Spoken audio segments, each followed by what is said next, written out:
Hello and welcome to a Pint of Cthulhu with myself, Matt, and my co-host Richard this time. Hello. And today we are interviewing a very special guest, the first ever celebrity guest, might I add. Let's take it easy, shall we? As I say, the first ever celebrity guest we've ever had. He's been in films, he's been in TV, Horrible Histories, Horrible Science, Disclaimer, Boat Story, Magic Mike Last Dance, Bad Education, Afterlife, Dodo, Modern Horror Stories, The Rebel, Doc Martin, How to Talk to Girls at Parties, Avatars and Flat TV, Bad Education the Movie, Friday Download Movie, BBC Comedy Feeds, Trying Again, DIY, Up All Night. So I can tell that you've just read my IMDb out. And I'll tell you how I know. Because you know that thing that said I was in DIY? You weren't. No, I wasn't. Fuck.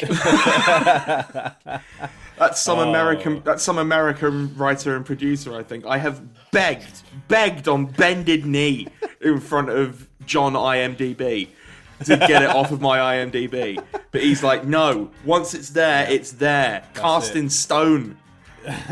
Big IMDb, he's having none of it.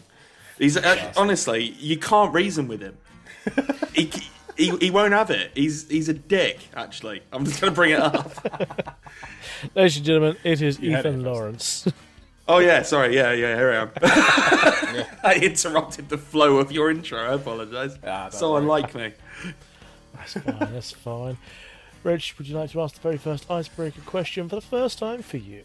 It is indeed. So, if, sir, you ordered a pint of Cthulhu at a bar, if you were to get a drink of a pint of Cthulhu, what do you think it would be?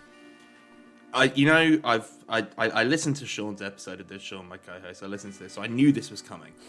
So I was like, well, I've got to think of something vaguely amusing, and I'm combining two of my favourite things in order to make this happen. Piss and... No. Again, take it easy. Calamari whizzed up in a blender with a garlic aioli so strong it would take the roof of your mouth off. And then pour that in a glass. Drink it down. A pint of Cthulhu. Wonderful. So, when we go on holiday next year, we have to make these drinks and try them. I know. So, that's going to be fun. Homemade aioli. Again, I cannot stress enough, the garlic quotient of the aioli should be enough to strip paint off a submarine. Right. That's going to suck. Yeah. You can get the calamari from anywhere, though. Yeah. I mean, it's all going to be whizzed up in a blender anyway, so it doesn't matter. Yeah. Well, in that case, how about your own show? What would that be? Shut up and answer the question. I mean, it's tears and ADHD medication, again, in a blender. A lot of my cocktails involve blenders. I don't. That's fine. Got to mix it somehow. Yeah, true. Makes good Yeah, sense. and that's my pint of Cthulhu, and then a pint of Shut Up and Answer the Question. Hi guys, I present a podcast called Shut Up and Answer the Question as well. That wasn't in the intro, because although weirdly, up to I think episode 12 is on IMDb. Oh. Maybe they've removed it now. Certainly, the last time I checked, which was many months ago, someone somewhere was uploading the episodes to IMDb, including the guests. Oh, right, okay. That's dedication for you. But didn't bother changing your other one. I mean, you call it dedication. They stopped doing it after episode 12, and we're on episode. Well, by the time people are hearing this, we'll be on episode 77. So, not that dedicated, really. I mean, they got up to a point. They haven't got to the best one yet, which was the Pint of Cthulhu month. Yeah, and even that, given the nature of our podcast, even that sort of fell by the wayside eventually. When we were like, well, okay, now what? Yeah, we've done 3 Pint of Cthulhu questions. It's still fun. So, your biggest thing you've done recently, how was your theatre tour? Good sir, your Horrible Histories. Yeah, it's all right. Yeah, so Thanks for joining us. cheers. See you later. No, basically, so it was a first time touring collaboration between the TV crew of Horrible Histories and the theatre wing. So to give a bit of background on that, up until 2023, there was a distinct divide, right? So it was the TV wing, it was the theatre wing. They were completely separate entities, and never the twain shall meet. And it was like that when I started doing the Horrible Histories TV show. So I was like, okay, a bit weird, but whatever. However people want to live, I suppose. And then what happened was in 2023, they collaborated on what was called Horrible Opera for BBC Proms. And so for the first time, these two creative wings would join together as one. And it's from my understanding, I wasn't privy to this conversation, but it's from my understanding that then what happened was they were all looking at each other and went, hey, sorry, why haven't we been doing this all the time and bathing together in a huge hot tub made of money? And so it was decided that the TV crew shall go on tour with the theatre wing. So yeah, it was myself and 4 others from the TV show, combined with some of the guys from the theatre team, plus some newcomers. And yeah, we took it on tour. It was 17 theatres, 62 shows across a 3-month period. Wow! And that was my January while April. Wow! But that's not the first time you've been in a theatre situation now, is it? Now, where are you going with this? Well, as long as IMDb is correct, you've been in Panther as well, correct? Well, we've already established that IMDb is not correct. However, That's right on this one. I've really blown a hole in your interviewing technique, haven't I? Little bit.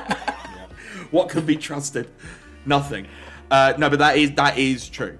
But I wondered if you were going to do a thing where you like pivot back to my early childhood, where I did theatre all throughout my teens, which is what then inspired me to become an actor, which is then where I am now. But no, you're going to go not as far back, but to 2017. Now you've mentioned it. You might as well say it.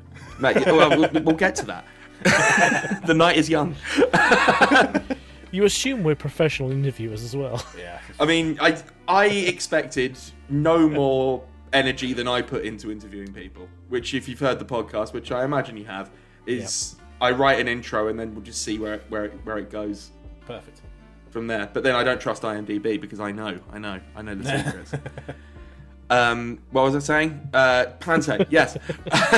2017. Directed by Peter Duncan off of Blue Peter. It was Cinderella. I gave an astonishing buttons. And got great write-ups and was never asked back. Any other questions about the Panther? Wow, okay. Whose feet did you tread on to not get me back? I wish I knew because I don't know. It's one of the weird things about working as a sort of comedy journeyman mercenary for hire is that sometimes when you're hot, and when you're cold, you're freezing cold. So it comes in dribs and drabs. I like to sort of think of myself as on kind of like 4-year cycles where something happens and everyone loves me, no one can get enough of me. And then I drop off for 4 years, and then something else happens, and I come back, and suddenly I'm back in the zeitgeist. We're currently in year 3 of the downswing.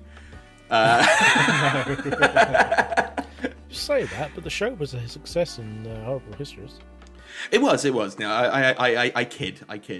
But no, it was a tremendous success and a huge thing for me. Like as a I don't know if I mentioned, as a kid, I did a lot of musical theatre and stuff. Oh, did you? Like, okay. Yeah. So back then, like, the dream then, because before that, I didn't know anything about TV or film. Like, I wasn't doing any of it. I was just doing stage stuff. And so, like, the ultimate dream for a young man of that caliber was like, okay, yeah, well, obviously you want to be in, like, either a touring company or the West End.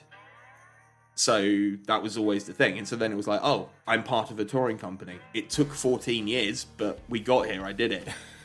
So it was like that bucket list thing where it was like, yeah, good, we're done. That's one of the things. That's one of the things we always dreamed of back in the day. Amazing. So what is your sort of preference in terms of, do you prefer doing your sort of the theatre stuff or being in films or TV? What's sort of the thing you enjoy? Theatre was always my first love, so I'm always going to have a soft spot in my heart for that. But that's, in a way, they're too different to really sort of like stack one against the other. Yeah. Like I love the process of making television. I love the call sheets.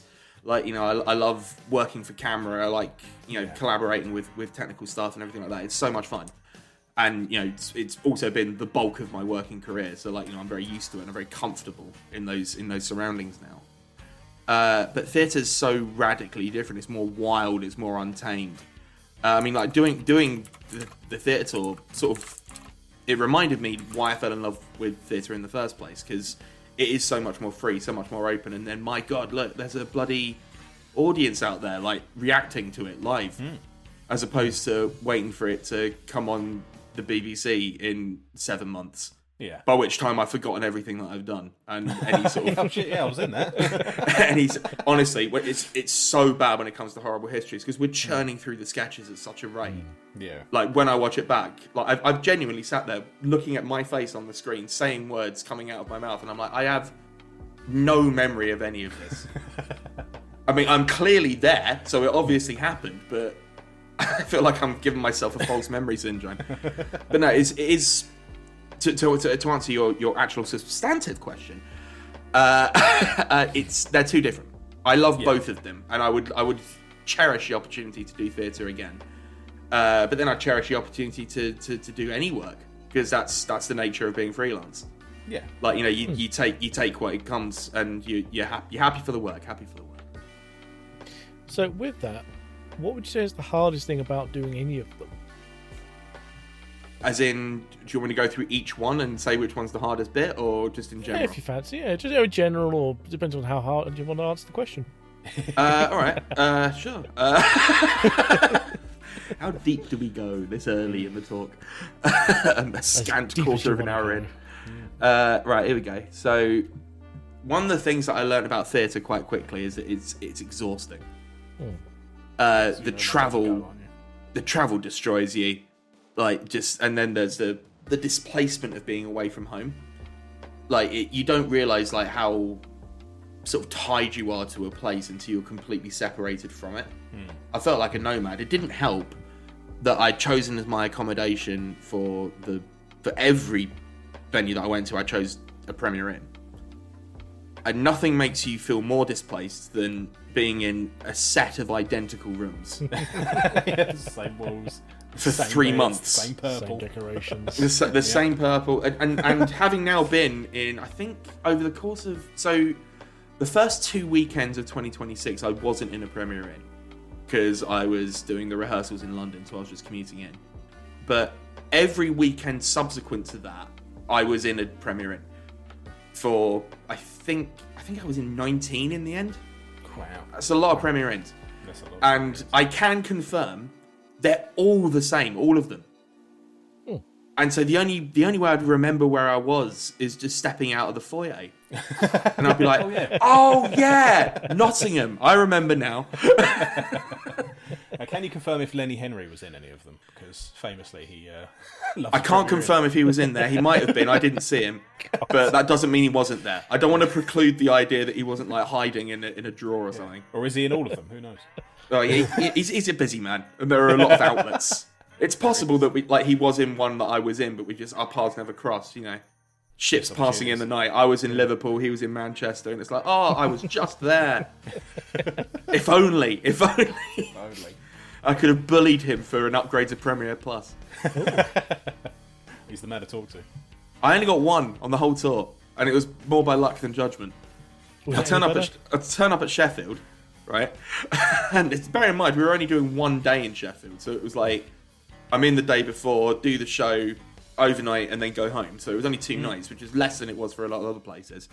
So I rock up I do to the Sheffield Premier Inn.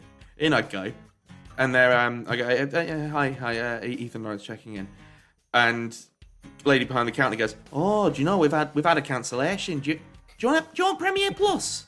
You can have it for free. And I was like, yes, I think I will. I think I will actually. And what does that get me? Oh, you got a fridge, espresso machine. Wow. Have one of them. That's not bad. Yeah, and I was like, oh. In that case, sign me up, darling. Thank you so much. Yes, I will. By the way, I don't know if you're doing anything tomorrow evening, but at the Sheffield City Hall, Horrible Histories are gone down. I don't know if you know this, but Lily Allen's warming up for us. This is what I've been saying because she was performing there the night before. She wasn't officially warming up for us, but like she was the last person to perform there before we did. So in a way, I mean, you're not really wrong. A long, kind of convoluted way, but yeah. There's a long interval between. It doesn't matter how convoluted it is. Like, you know, put that on IMDb. It's about as truthful as everything else. Yeah, we're finding that out. We'll find out more as we go. Yeah. What I liked as well, I was going to pull you up on this as well, Matt, but BBC comedy feeds, right? That was I don't know if it's still going, but certainly at the time, that was a mechanism by which people would write pilots. And they'd all be sent in, and it'd all be filmed on the mega cheap. And then there'd be, I think they went, at the time, again, we're talking like over a decade ago at this point. They'd go out late night on BBC Three. And like, depending on who watched it, how many people watched it, how much it moved the dial, one or two of them would then be chosen to go to series.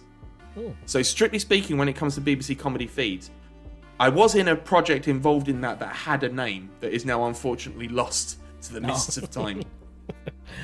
But I know, and I'll never forget Rude Boys. Wait a minute, Rich, was that the one we were in? What's that? Because we were involved in something like that. Back when we were at school, we were extras. Was that the kid that was, he had his own business, wasn't it? I don't know. Wasn't it like he had a podcast thing as well? No, there's no podcast thing. It largely took place in a barber's. I think we're talking across purposes, lads. Probably. Yeah, it was something similar. Oh, it's just we're professional actors too, so. Yeah, but my concern is one of the reasons why Rude Boys didn't go as far as it potentially could have done is because it shared a name with another thing that sounds on the surface quite similar.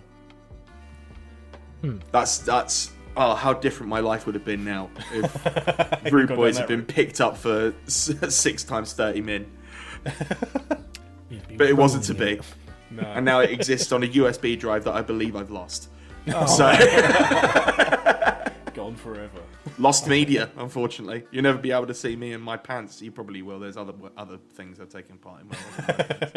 But I was in my pants in that. An early example of me being in my pants on television, which has happened, I'd say, more than it should to any actor.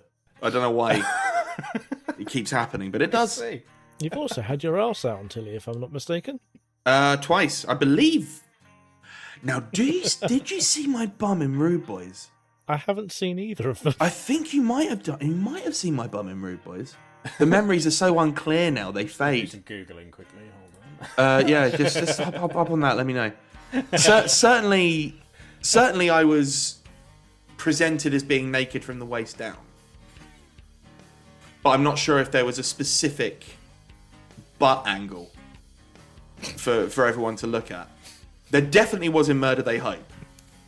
That had a specialist, and I'm going to use this word, and it is a technical term with regards to filmic shooting, but bearing in mind the context in which I'm saying it, there is going to be a double entendre, so I want you all to prepare for that and know that it's coming, so that you're not surprised by it, and we can just gracefully move forward, and we don't have to dwell on it for any length of time.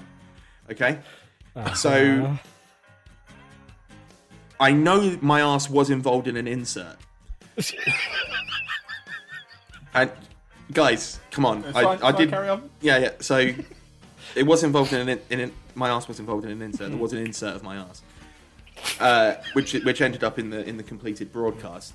But with regards, yeah. It was the talk of the town. I'm trying to think of a television reviewer and I can't name a single one. Elliot Gonzalez said it was one of the best things he'd ever seen. But what I can't remember is if in Rude Boys there was also an insert of my ass. But I do know that in both I was required to wear the modesty pouch, which I'm not sure if people are familiar with this listening at home. So allow me to describe it. It's a skin-coloured ribboned band that one wears around the lower portions of your hips and waist. And at the front of it is a small... No, you know what? I'm not going to use the word small. I was going to say. A sizable, a girthy sack. Depends on how warm it is at the time. Yeah. And trust me, when we were doing Murder They Hope, it was December, in the middle of COVID, in a warehouse. It was not warm. And I was... Let's just say... My old pecker wasn't at its strongest. God. But there's a sack, right? The main thing is that there's a sack. And if you are to appear nude on camera, you cram your lads into that. And then it's genuinely got a drawstring that you can then tighten up. And so then there's a view to when you're sort of shooting around it, you can sort of key out the band because it's like flesh coloured, so they can make it look normal. And you can stand in front of a team made up of upwards of 20 to 30 crew and stand there and be nude without them having to see your penis and 2 testicles. I see. And what is it like reading a script that has that information in it? Do you look at it and go, I see? Well, yeah, I mean, I often find out that's happening when I read the script because it's never flagged in the email. Like, you never get an email saying partial nudity required or full frontal nudity required. Yeah. Which I feel like that's sort of taking the piss, innit? I probably should put in a clause. Yeah. I should look after myself better. A little bit, yeah. But then when you're flicking through a script, I mean, it's par for the course for me now. Like I've had a near 15-year career of humiliating myself on television. Oh. So it pays bills. And here I am doing it for free. Yeah, right. There's worse ways to live, right? Yeah. I don't see how what I do is any more humiliating than having to deliver pizza, which I've also done. Okay, fair enough. Job's a job, mate. They're much the same. There's virtually no difference between acting and delivering pizza. It's really just a pay scale issue more than anything. Yeah, definitely. I'm sensing a lack of belief from Matt's corner there. A little bit. All right. Okay. Well, we can either talk about it now or we can take it up afterwards. But I'm happy to put you right on this. Oh. He's gonna die on this hill. We've gone vastly off topic. There was a topic? There was a question. Again, anyone familiar with my podcast will know that we can start talking about something, but it will often spiral off into something else. Yeah, ours is a bit like that. It's supposed to have a structure, and then 45 minutes in, we think, oh yeah, we should probably do that now. Yeah, I mean, we don't even get that far. Our episodes are 45 minutes long. Like, by the time we realise that, the episode's done. Ours is supposed to be about an hour. We end up about an hour and a half most times. So. Yeah, it's fun. That's great. Look. There's not length is good. I've always said this. This is quite a sexy episode of this podcast. It is. Talked about inserts. We're talking about girthy sacks, length. Definitely the most sexually charged interview we've ever had. Yeah, exactly. What can I say? You bring Ethan Lawrence on, I make the boom. Can confirm. Get that on a t-shirt. Please. And let me have a cut of the proceeds. Yeah, I need the merch, please. For God's sake, I can't keep doing this. Oh, Lord. Okay, let's go for another question, shall we? How did you find your way from previously doing, acting and stuff like that to voice acting? How did you get into that? Okay, so this is... I hate this story because it... So I was talking to my agent one day, and I says, I hear there's gold in them thar voiceover hills. And he goes, there certainly is. And I tell you what, I don't know if you know this, but the agency you currently work for, me, Michael Ford at Hatch Talent, we have a working relationship with the voiceover agency, Meet the Joneses. And it would be my pleasure / honour to introduce you both, and then they can represent you as well. And so then I went over, we had a chat over a coffee, and then I dipped into their subterranean voiceover booth, recorded 5 samples of advertising promo to go on the website, and yeah, I'd say within a week I was now a professional voice actor as well as being an Nice. actor. It doesn't paint me in a great light, I'll admit that. Oh. Where little Lord Fauntleroy is just being like, hey, I want to do another job now. Bring it to me. But that's how these things work. But in all seriousness, what's now ended up happening is that essentially any voiceover work that I do through Jones's, Hatch takes like a finder's fee as well. Yeah. So it's just good, especially these days, like working in the industry. Everyone needs to be like a multi-hyphenate these days. Like, it's not just enough to be an actor. You've also got to be an actor, voice actor, podcaster, comedian, social media star, TikTok maven, fucking everything, right? And it's no longer good enough. Like, there's people I know who I was speaking to yesterday, as it goes, who are actors by trade, but are now diversifying into producing, into directing, because it's hard enough to hoover up what little crumbs there are being thrown out into the freelance performing industry, and sometimes you just got to take the bull by the horns and create something yourself. So yeah, it was, at the time, it was sort of like a great idea to diversify my portfolio, but like a couple of years after that, we had the I don't know if you remember this, there was a novel coronavirus that sort of it was quite disruptive, I recall. And voiceover virtually kept me afloat. Oh, wow. Like, it was a small stipend from the government and doing a voiceover for Samsung and a credit line extension company. Fair enough. Yeah, I suppose it doesn't require a whole set full of people to be in one room and stuff like that. No, and like generally, if you do voiceover, they'd like you to be in house because they've got better equipment. Because the equipment that I'm using right now is what I would use to do voiceover at home, which is this Blue Yeti microphone. There we go. Same. So good. So that's it, and I don't have any.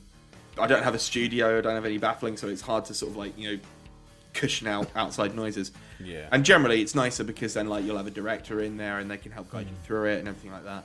So it was good. I mean, that was also around the time that I think it was series 2 that we did for this.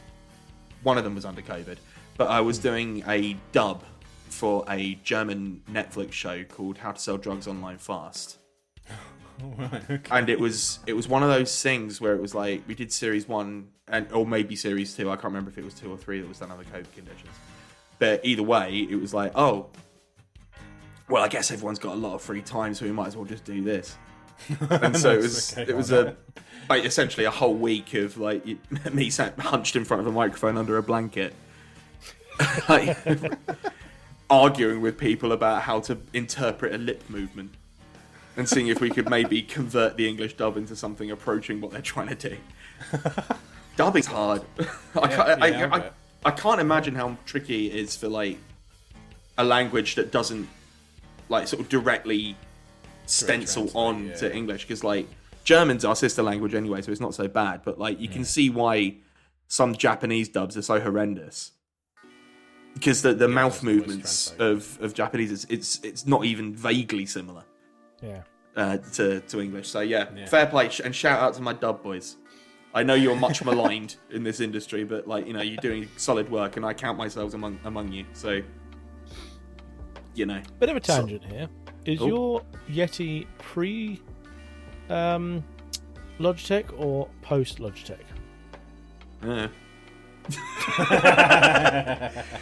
When did you get it? All I know is it was May 2020, and I was like, "Oh, there's going to be a run on these. I'm getting mine early." Getting in quick, yeah. That would be pre Logitech then. So you've actually got one of the good ones then. Hell yeah, brother! And it's still working just fine, as you can hear from my dulcet tones.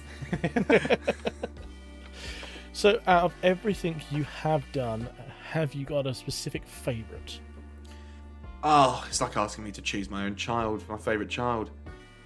I mean, there's recency bias to this, but for the reasons outlined earlier on, Horrible Histories, the concert, will always have a special place in my heart. It is the first job that has encouraged me to permanently disfigure my body with a tattoo. So that's the first time that's happened. So yeah, I'm a tattoosman now. see. And it's all thanks to Horrible Histories, the concert. I mean, I take as much as I can away from any job that I do, and you never leave a job having not learned anything. But I just think the culmination of luck, being in the right place, having worked with histories for so long, and ultimately being trusted with it, it meant a lot to me. So that's probably it. But then that could change after my next job, or maybe I'll look back on it and go, actually, do you know what? Afterlife was better, actually. Like, it's hard because like you put so much of yourself into these things. But yeah, maybe recency bias, but I'm going to choose the one that encouraged me to disfigure myself forever. That's fair enough. Oh, you had a shirt on for that. And I can't remember what it was now, but it was something specific. I had a shirt. In your post that you had of your when you were saying about your new tattoo, I can't remember what the Was I wearing something? I do have shirts. I do wear things in videos sometimes. I mean, I had my modesty pouch on for sure, but like you couldn't see that. It was Can't take it off. It was below the front. Yeah, it's stuck on now. That was Did the it. drawstrings too tight, It's your was it? death shirt that you're wearing on the post afterwards from Discworld. Yeah, I got a Terry Pratchett shirt. I was just going to say, are you a fan of Jerry Pratchett? Just a bit. It's blurred, but the bookcase in the background holds all 42 Discworld novels. Wow. Plus some ancillary stuff. I'm not going to bother unblurring because you're not going to be able to see it from this distance anyway. But I don't know about it. not that I don't want you to see what my house looks like. I'm just like, it's distracting for everyone. I thought I needed to put my glasses on, to be honest. Just getting worried. I was going to say, you say it's distracting. We had the interview with Paul Gannon the other day, and I literally couldn't stop looking in the background going, what's that? What's that?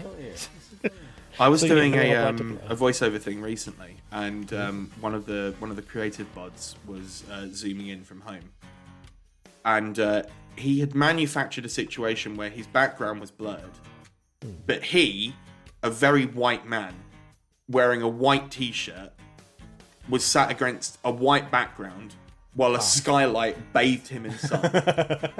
The whole screen was a blur. He just vanished. It was unbelievable. Like, it's like, wow, you're so white, you don't exist. That's quite talented. Yeah. Jesus. Incredible combo of things to happen to a man. Yeah. He ascended, by the sound of He it. ascended. He faced the rapture. Yeah. Oh. Got a live And now we have no one to direct our project.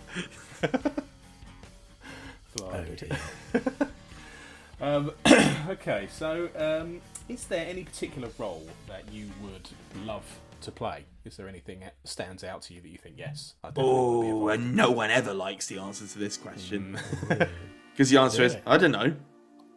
Like, maybe Until my it dream pops role up, I hasn't been suppose. written yet. Like, Yeah. I don't know. Like, I again, sort of going back to the point that I was making before. In this life, in this industry, you have to just take things as they come. Yeah.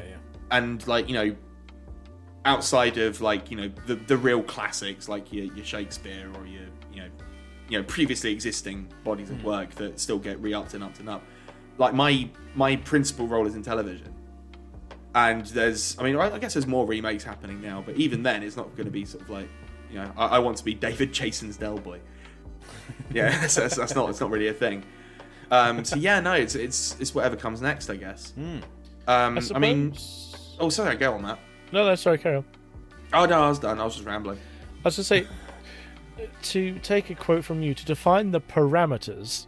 I wish I If- You bastard. Honestly, it's my cross on the road to Calvary now. Every time I'm 25 minutes into an episode of Shut Up and Answer the Question, I'm like, no, we need to define our parameters. And I'm like, I'm moments away from being crucified next to Barabbas.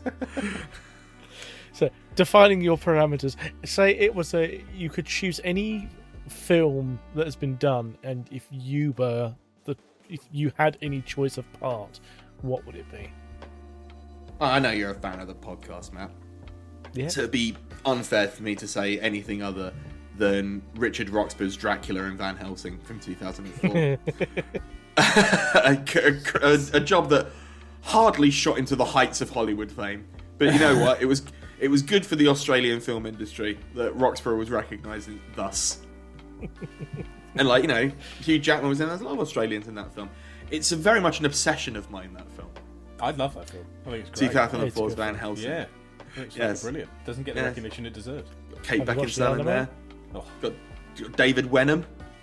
Host Faramir, believe it or not. Yeah, yeah. Well, just, a lot of people don't realise he's in that film. Playing a little monk Yeah. man. He's great. Yeah. I love And they're all doing, no one's doing an Australian accent, No, even though most of the cast are Australian. we're set. Great stuff. So. I have to watch that again now. Yeah, I watch it every week. Yeah. Watch it now. Fuck off the idea. Watch it. Shall we Fuck fuck it, this watch it, podcast off and just do a Yeah. watch along of 2004's Van Helsing? Yeah. Nobody fucking listens to this anyway. Come on. Yeah, exactly. Watch Van Helsing. Contributing nothing to the creative Discord. Yeah. Just rehashing our own shit. God. Well, finally getting on to the topic of your own podcast. Shut up and answer the question with yourself and your co-host Sean Anthony. How long have you kind of run it for, and can you tell us about it? Yeah, so we started it.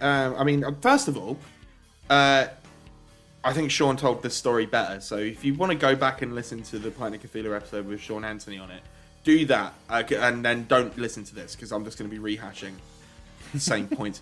So February Stop last now. year. Pause now. Go. Listen to that Well, episode. delete this one. February 2025. We decided to finally pull the trigger on something we'd been threatening to do for a couple of years at that point, and made the podcast. I'm not sure exactly when this one's going to go out. I assume you turn around and just fire it out. Pretty much. Yeah. So it'd be approaching 80 episodes at this point. We've never missed a week, which is a point of pride for myself, including Do we upload? doing an entire UK tour during for 3 months, and we still never missed an ep. Nice. I did have to re-upload one, but that's fine. That's technical issues. That's all right. I still made it. Yeah. I still made it in July last year, Yeah. and it was at least thematically relevant because it was an interview with someone who was in the tour, so it's fine. So get off my fucking back. But essentially, we take a question from our audience each week, and then we answer it vaguely. Sometimes we don't answer it. Sometimes we get distracted by 2004's Van Helsing. Sometimes we get distracted by the existence of Jason Statham. It's ADHD, the podcast, essentially. Like, we turn up, we say words into a microphone, it's cobbled together at a later point and then fired out onto the internet against its will. And most of the questions are by me. Yeah, it's getting there now. If Anyone listening to this, ask them some fucking questions. join the Discord. If you go into the show notes of any of our pods, go into the Discord and then go into the question submissions and just look at the sheer density of questions from Pint of Cthulhu. You're gonna get a restraining order against them soon. It's just a bit stalkerish now. Well, this is why we did Pint of Cthulhu month. Because it was like, they're good questions. It's just, I feel bad, like, going, and this question's also from Pint of Cthulhu, and so's this one, and this one, and this one. I'm just trying to put a bit of variety in there. Yeah. Amazing. It's It nice to helps have. if other people ask them, though. Yeah, I'm aware of that! But it's hard getting people to listen to your stuff. Like, it's really it's fucking really is. hard. Yeah. Like, it's... And I feel like podcasts would be the easiest thing to give you time up for because it's very much a second screen activity. But no. Most of the time, they're only audible. So even there. Yeah, exactly. Exactly. You don't even need a screen. You can listen to it on your stereo. On your Right, the cassette tape in. yeah, on your radio, on your radio. People still have radios, or is it just all smart speakers now? I think Older we have generations. one. But you have to think about it, man. That's the point. Yeah. Well, it's also a record player, so it's mostly used as records.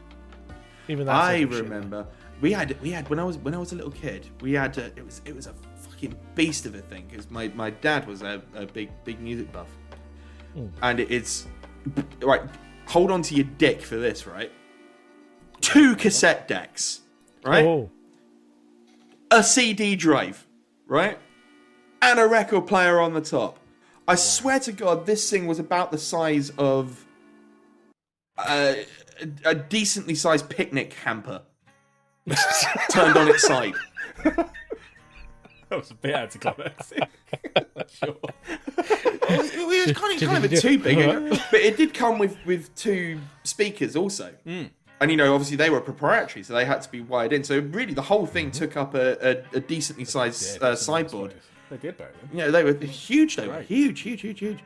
And I don't know why I said that, but that was radios back then. Yeah. But now it's all on the internet now, isn't it? It's all on your Spotify's and your YouTubes now. And you don't need a big thing with it. I'm probably this speaker that I'm holding up to the camera now that sort of looks like a mug, and about the size of one also. It does.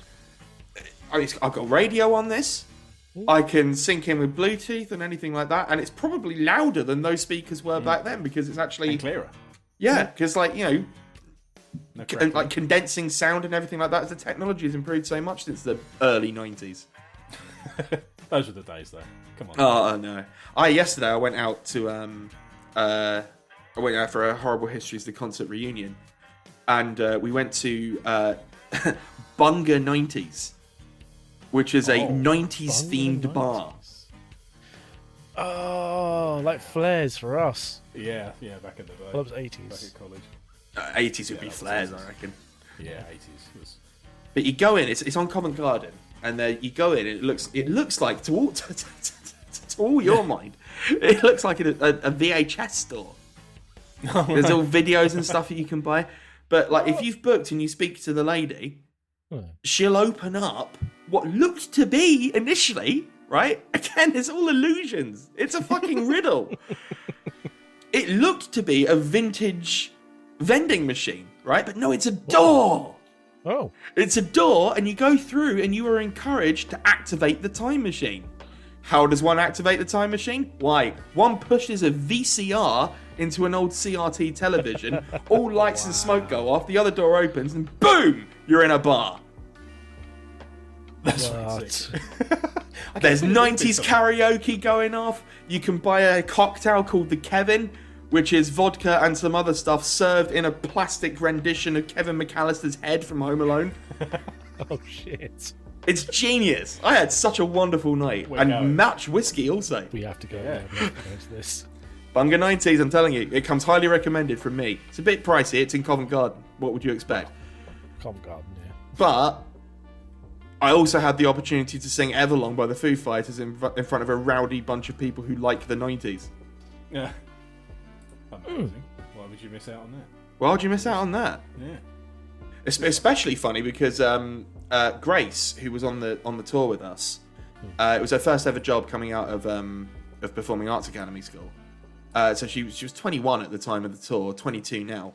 And I tell you what, you've not lived until you've taken a now 22-year-old into a place that's dedicated to a decade she wasn't even born for. Because she was born in what, like 2005 or something equally heartbreaking. Yeah. Oh. Right, so she's like, what's a VCR? Ah! What's No Doubt? Oh my god. Yeah, what is all this stuff? All this old stuff in it. I can't understand it. What's this? That's a poster. It's a poster. It used to be what screensavers were. Yeah. Paper. How can I describe a VCR? It's like a long DVD. What's a DVD? It's a plastic box with a magnetic tape that somehow spins and transfers sound and video to a screen. Imagine TikTok, but you can hold it.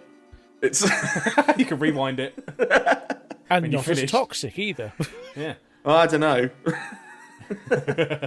You could buy DVDs with some stuff on them back in the day, I'm sure. Faces of Death. Or some other forbidden material. Yeah, some of the videos 2004's Van Helsing. That unholy text. Yes. That's the only one worth buying. That and Bulletproof Monk. Oh, I fucking love Bulletproof Monk. Oh, I'm amongst friends here. I'm amongst friends here. Add that to the list. I haven't seen that in ages. Oh, I'm going to have to watch these 2 films now. Yeah, well, I tell you what, they work very well as like a 2-header for movie night. Bulletproof Monk into Van Helsing. That's the order.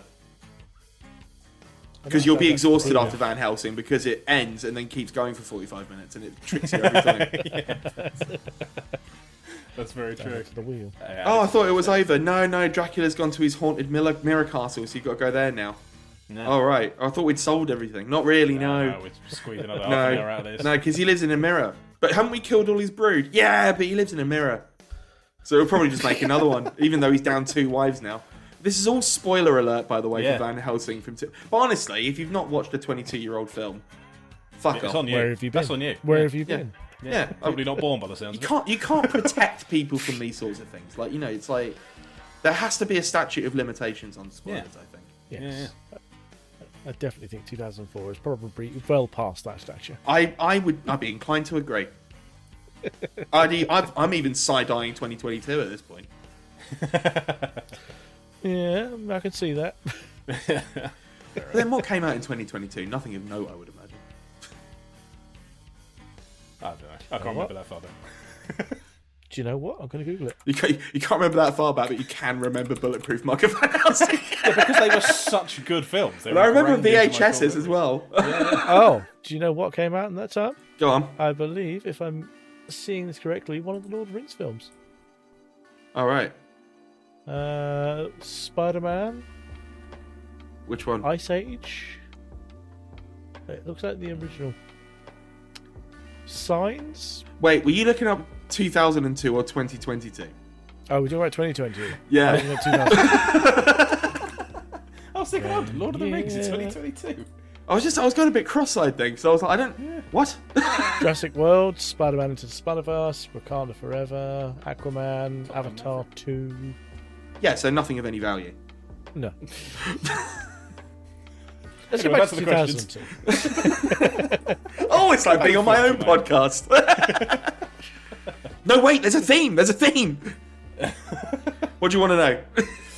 The next question was actually about your co-host, Sean Anthony. Do we have to talk about him? Yeah, I was going to ask how you. I'm joking. Love you, Sean. I know you're listening. Hopefully. How you guys met and got involved with what you're doing now. I'll tell you what, before you answer that, add a password in so you know if he's listened or not. Okay. Yeah, I'm seeing him to record next week. So, this might not have come out there by then. I won't say anything. Sean, if you've listened to this, when you greet me at your door for recording, just simply say to me, bugger flaps. Please, for the love of God, film yourself going up to his door and send that to me if he does it. Just let me know when this episode drops, because I don't want to do that and sort of give away that I'm recording him until I know he would have had a chance to hear it. On the 17th, I can get this out by then. The 17th, okay. That's in 2 days. Yep. Okay, so he will have had... Okay, so he will have had a chance to hear it, but he may not have heard it. So, yeah. I don't want to... Because basically what happened... I don't want a situation, right, where I'm going up recording him, and I'm like, you got something to say to me, Sean? And he's like, no. And I'm like, yeah, no way. Have you not listened to the podcast? And he's like, no, I'm busy. I was busy. I saw that it came out and it's in my to-do list, but I haven't got that amount of time to spend an hour and a half listening to you prattle on and on and on about yourself, especially considering we're about to do that for the next 3 episodes of this podcast that you have turned up to record. Frankly, I've had enough of you, he'd say. And I'd be like, that's not very nice of you, Sean. And then a fight will ensue. So basically, I will do this, but I also don't want to risk my own podcast falling apart due to rifts and ructions caused by you. That's a fair assessment. Anyway, what do you want to know about Sean? That hypothetically escalated very quickly. It did, just a bit. I'm a catastrophizer. But surely you'd hug it out watching Van Helsing again. Yeah. Or maybe after we'd all cooled off. Yeah. But there would need to be a cooling off period, and then that means I would be able to get an episode out on the Thursday because the bank's currently empty. So I'd have to do a re-upload. And what am I going to re-upload? I've got no good episodes of the podcast. I've run out of them. They'll put episode 1 back up, trick people. Yeah, Matt sends you some more questions as well. I can always send you small. Thanks, man. Because that's what we need. More questions from What do you want to know about Sean? I did say. I've forgotten. A lot's happened since then. It was how you two actually met and got involved in what you're involved with together now. Right, okay. God, why don't you just open with that? So, I was in the process of trying to artisanally farm some D&D players from my local area. Because I wanted to DM, because I'd been playing with a group in London, but that had sort of fallen by the wayside. So I was like, I'm itching. I've got the itch. I've got to do something. And I'm like, well, I don't know any local DM, so I guess it's just going to be down to me here. So I started speaking to my friend Amy, who's a friend of my pod, but not a friend of this pod. And given, when I say friend of my pod, I think she's listened to 2 episodes. And that's all we can ask for. She listened to the one where she had a question on, I think. And then dropped off because she doesn't support me or my aims. Anyway, no, we do this on my podcast all the time because every time I see her, I'm like, "Did you like this week's episode of the podcast?" But I didn't listen to it. And I'm like, "I know," because you hate me. You're a traitor to me, and I need better friends. Anyway, so her and her boyfriend at the time were on board, and I was like, "It'd be good to have a third." And she goes, "Well, I know a guy whose daughter I teach dance who might be interested." And that turned out to be Sean. And we got together to start playing, and then we did play, and we eventually with this particular group setup, we got through 4 campaigns, I think, in the end, from a period of about late 2019 to about 2022, 23. Wow. Maybe 22. Yeah, it would have been because of Horrible Histories. Yeah. So, good playtime there.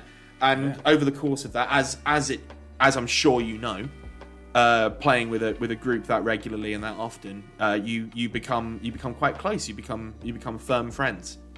And that we did. And then when he started a podcast called Shut Up and Answer the Question, he asked me to be on it with his co-host Martin Wiskin. And then that stopped, and then we stole it. We skinned it, flayed it, and we're now wearing it as a sort of grotesque cape. Although I will say at this point, we have now nearly quadrupled the amount of episodes that the original Shut Up and Answer the Question did. So in a way, we're the original now. Yeah, you're the ones. Just by dint of longevity, I think. Yeah, fair enough. Well, yeah, that makes complete sense. And that's how I met Sean and my mother. I didn't realise you were in there. Yeah, I played. I don't know anyone in that show. No. I don't believe I've ever seen it even. Is it David Hyde Pierce? I like that guy. He's fun. Maybe. Oh, you guys are no help. Yep. Never said we would be. Well, I was expecting a little something. I'm coming out here. I've got references flying out my arse. You guys are like, I don't know what that is. Yeah, we had references. It was IMDb and it fucked us. Yeah, exactly. To be fair, yeah, that's I can't take full responsibility for it, but I am glad to have taught you a lesson to be a bit gun shy about IMDb. Yeah, a little bit. Yeah. Kevin Carlson made DIY. I don't know why I'm even being included in it. There's got to be a reason somehow. Whereas the producer shares a name. I think that's about it. Yeah. Oh well, it might be that then. But I feel like, again, if that's not on his CV, but it is on mine, I feel I probably, and I don't want to cast aspersions, and I certainly don't want to denigrate a fellow creative, but I feel like I'm doing better than him if his shit is on my thing. Because that means it's not on his thing. Yeah. And being a short film called DIY from 2012, I think, I've again, by dint of longevity, I think I have become Ethan Lawrence. I am the one. I am the one. Have you watched it? He's beginning to believe. Have I watched DIY? Yeah. I wouldn't even know how. I don't know how to get hold of it. Fair enough. I mean, I can't. I'm not going to lie to you and say that I've looked, but also it's quite a generic name. It might be on YouTube. I wouldn't know, but sorry, I haven't. No, is the long answer to that short question. Hang on, let's say DIY short film. Short. Let's do this live. Film.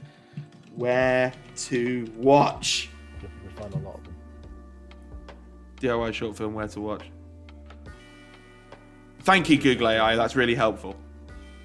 To watch DIY short films, it depends on whether you're looking for micro-budget / student projects, streaming platforms, or specific well-known titles simply called DIY. Thank you for your help. Oh my god. Yeah, no, because there was another film called DIY that came out in 2025. Oh god. So I'm never going to be able to find it now. Yeah, no, there's nothing I can do. There's nothing I can do. Hunt that down. Yeah. We'll do a watch along on the pod. Yeah. Oh look, there's me. Yeah, but the fucking hell I was in that. Yeah, shit. When was I in America? I didn't think I'd ever been. Then again, I had just come out of university. I was probably drunk at the time. Fair enough. So you could have been in it. Who knows? Yeah, fine. Yeah, I was in it. Fuck it. It's on your IMDb. Who cares? Wouldn't be He there for says, no reason. drinking deep from a glass of wine. Nice. Got So nothing to going do back tomorrow. to the questions. Oh, nice one. So Sean obviously came up with the original idea, but what made you to restart this again? What was the kind of the kick-off to be like, fuck it, we'll give it another go? The original was very fun. Like I liked the concept, and I figured like it's not. I wouldn't go as far to say as it's quite unique, but I like the idea of a Q&A where there is only one Q, and then you can extrapolate from there and find all sorts of different stuff. In its original incarnation, it was a lot more skit based. So like, because they were both voiceover artists. I mean, I suppose me and Sean are as well, but like, I don't know if you know why there's a difference. I don't know why it's become what it has become, which is arguably worse than what it was before. But like, it was essentially the difference was that they were making it a sort of like a showcase for both their voice acting and sound design. So Martin would like create these wonderful soundscapes as they were doing all these skits and sketches. So it was more of a kind of showcase or a portfolio than a podcast in a way. Not to its detriment, I should say. Like it was really good to listen to because it was two people working really hard to create like this, this beautiful constructed thing. Whereas when we started it, I think there was original idea that it was going to feature skits and stuff like that, but it just never really came together. Like once we both got in a room, it just became like a free flowing conversation. Yeah.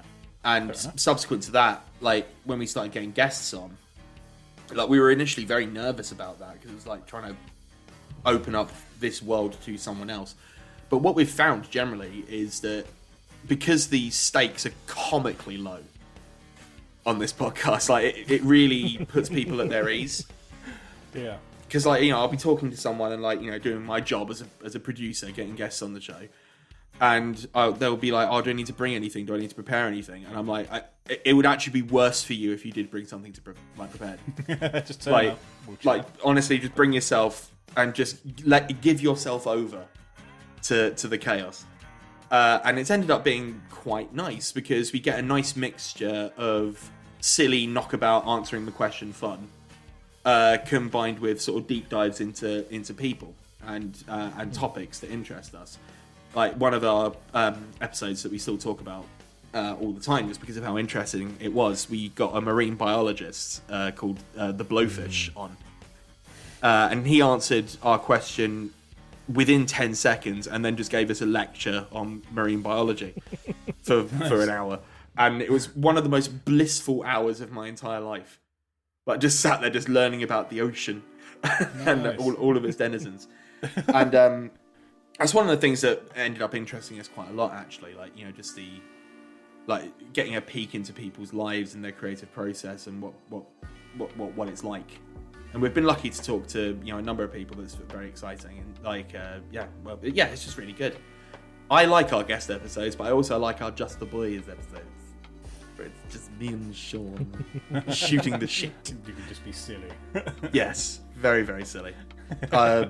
When you're listening to this, episode 77 will have come out, and I was on the edit to that, and I was crying laughing halfway through as I realised that an extended bit that we were doing about Little Chef was fast approaching its 20th minute of a 45-minute podcast. And I was like, ooh. They're some of the best ones, though, aren't they? It's just... Well, you say that. Yeah, I haven't heard it. I was listening with increasing fear. I'm like, I can't even remember what the question was at this point. Was it something from Matt, probably? No, actually, weirdly, it was from someone else in the Discord, Thasos. Yes. And a good 2 minutes of that podcast also was me taking Thasos to task for embarrassing me in the Discord. And he doesn't have the public platform that I do. No. That was the warning, was it? Matt's pulling a face. You'll find out at 4 a.m. tomorrow morning, mate. Are you on about the fight that nearly tore the Discord apart over pie? Yeah, and that's now ongoing. Oh Oh my god.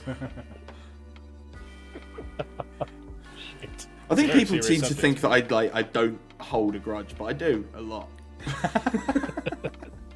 No, I do. I'll remember this. Apparently so.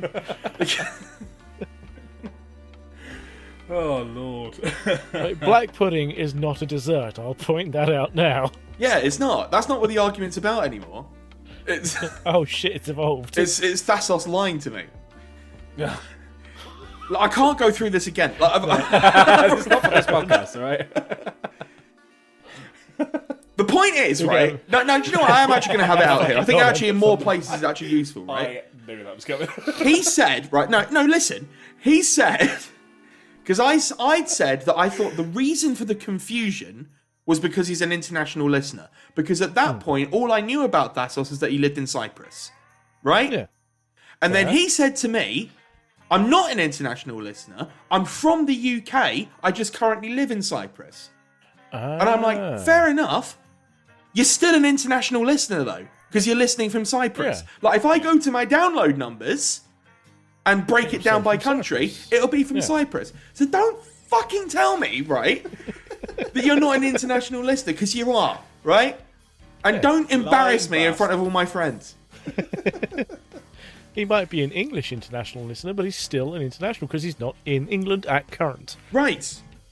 And like maybe, yeah, so I got it wrong. I got something wrong. Whoa, whoop-de-doo. Ethan Lawrence makes a mistake.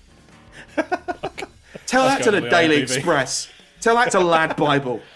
Tell that to IMDb. Tell that to IMDb. He's put that fallible. He's not like the Pope. He makes mistakes. You heard of a papal bull? How about papal bullshit? Oh, I'm tired now. It's too hot for this. It's too hot to fly into a rage. That's right, we're nearly finished. God, Oh, we're yeah, good. Yeah, I don't know how much more of this you could take. Oh Lord, I was going to ask, what have you got like a favourite question that has been on the podcast? One that stands out to you as just that is. Oh, well, none of the ones that Matt provided. That's just landfill, you know what I mean? Yeah, go have something to fill the episodes with. I mean, again, not to do Matt dirty here, but like, it's such a weird thing when you've got a podcast that's primarily about questions. When you say the sentence, it's not really about the question. Because I mean, you know, as I'm sure if you're listening to the podcast, you'll know. The questions are a jumping off point to get to somewhere else, right? Yeah, you know, that's never really about what it actually is in a way. Yeah. Which sounds silly, but you know, tis how it is. So I suppose really it's looking for the best conversations that then sprung from it. Yeah. I love the fact that I asked Peter Dixon, the voiceover guy from X Factor, I love that I asked him which 3 people, living or dead, he would take to a pub quiz. Because what a waste of an interview that is, right?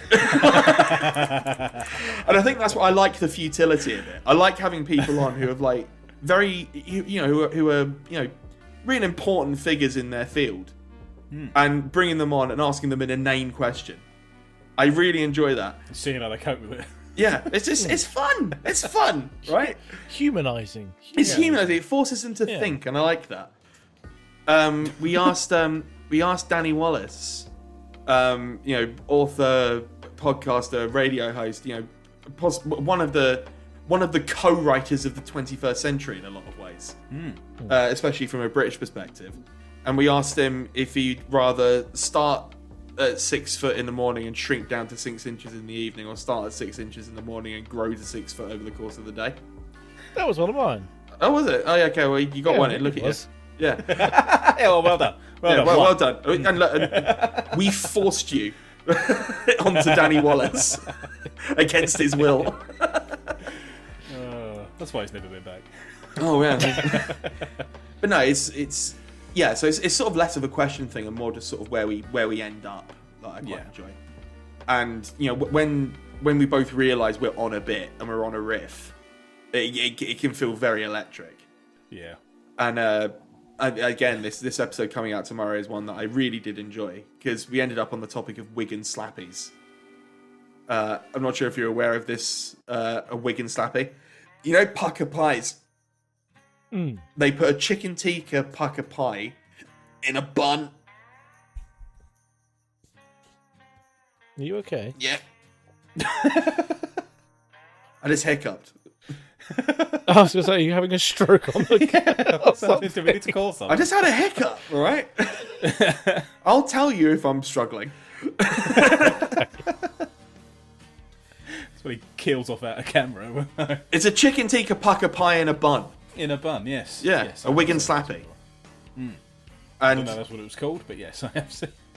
And we got on a riff about that, and it's nice to talk about foreign foods.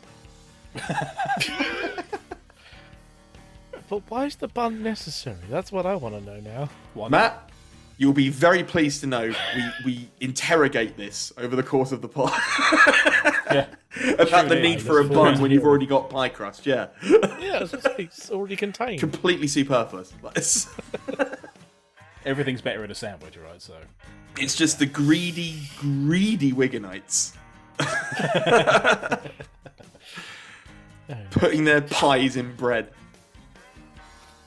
They do love a pie, though, to be fair. No, pies are great, and bread is great. I just don't know if I need both. Sure, I've not had a chicken tikka pie yet. Have you not? Where have you been? Here. And there aren't any pucker pies there. Weird. Actually, not in the current moment. There's not a single pucker pie in this house. There's not a pucker pie in my house either. No. Rich, you got a pucker pie? Got a pucker pie in your house? No, I don't think so. Not currently. Speaking of pucker pies, so we're going to go out and get pucker pies and watch Van Helsing. And we'll put it in a bread as well. Yeah. And what we'll also get, because I was about to ask you guys if you remember this. Do you remember when you were a kid and you went to the local curry house? And you'd have your chicken korma, because you can't have anything spicy yet because you're young and you're white. I still do that now. And you go in, don't you? And then it's like, you get your hot towel, don't you? You have that, put that on. Oh yeah. And then you got the mint. You get a mint and everything like that. Oh, no, that comes with the bill, because before that the dessert menu comes out. And if you're a child, you could have a punky penguin. Yes. Yes. Rich is fully on board. Matt looks confused. Yeah. I love this. This is exactly the kind of cultural ephemera that I love. 50% of the people that I'm talking to have no idea what I'm talking about. Punky penguin. It was a little penguin toy filled with vanilla ice cream, I think. Yes. I have never seen that have in you my not? life. I'm going to put it in the chat right now. But I will be honest here and say I didn't start eating curry until about 2 years ago. There it is. There's a punky. All right, okay. Now I'm going to get onto that. I bought the punky penguin up because of the pucker pie. But they were a treat as a kid. What do you mean you've only got into curries within the last couple of years? You fucking circle back to that question that just kicked in. What do you mean? I had a very narrow view on food for quite a long time. Because of racism, or No, I just didn't like. I didn't like Go on. spice, and I assumed everything was spicy to my detriment. And now I absolutely fucking love chicken tikka, and actually some of the more spicier ones as well. oh, perhaps to attempt you with a chicken tikka pathia, perhaps Probably. a vindaloo. Too much? There was one that I had. It's like a tomato base, but it'll blow your arsehole off the next day. A fowl? No, it's something B. A I'll booner? find it later. Do you really want me to Google what I'm? Yes. We're on the subject now, all right? We can't let it drop. Alright, hold on now. I'm just gonna have We need to talk about your curry aversion. Yeah. It's no longer a curry version. I fucking love it now. Yeah, Okay, well, what other ethnic foods won't you eat? none. I like Chinese. I like Taiwanese. Yeah, I won't eat haggis. All the Fuck knees, haggis. yeah. I don't think I've ever had Taiwanese food. Basically, any of the Asian kind of cuisine. I fucking love that stuff. It's absolutely banging. But there's spicy stuff contained within there. Yeah, but I didn't realise there was. Was it a Yeah, but- biryani, man? Have you ever had a Might have Thai? been a biryani. That's not hot. That's just baked rice. Is it not biryani then? No, it's not biryani. Hang on. Baked Why rice am I having on a shirt, I did not realise I was going to be fucking googling bloody- dripping down your no, collar. a bahana. Boona. I said boona. Boona. I is said it? that. I've never heard it read out before. Boonas are not hot. How did you order it? That. I want that one. Yeah. I'll have that I ordered one it there. off Just Eat. I want this, wherever this tomato fiasco is. What's this? Yeah. Yeah. So what you do normally, English tourists, they do speak slower and louder. That's the same. That's the same as a different language. Yeah. The local ones, they're very good. They know exactly what they're on about. I'm not going to. I'm glad not they slate do, them 'cause you anymore. No, I don't.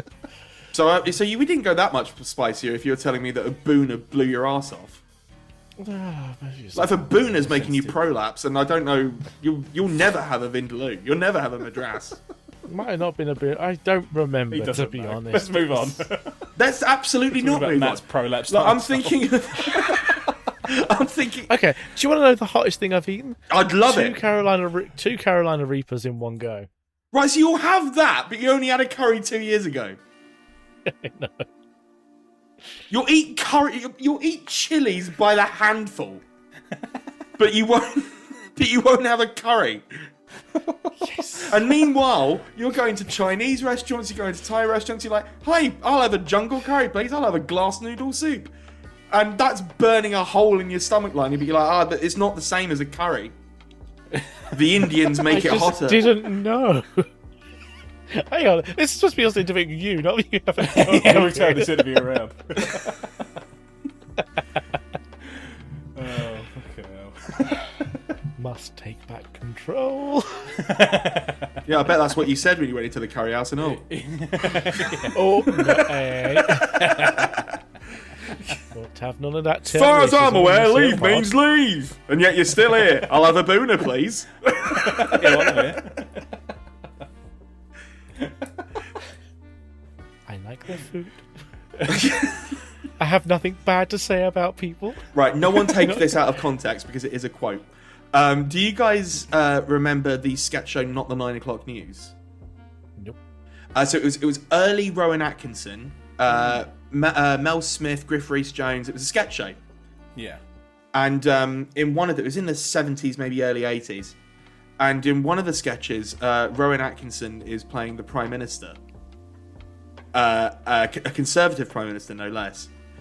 And he says, now, people are often talking about immigration as an issue. And I understand the issues surrounding immigration, of course. And I do agree with some of them because I like curry. But now we have the recipe.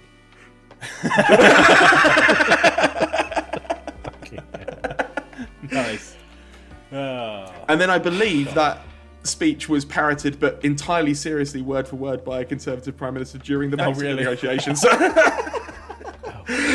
it was like, good. Everything that starts as parody becomes real. Yeah. Classic British politics. It's coming home.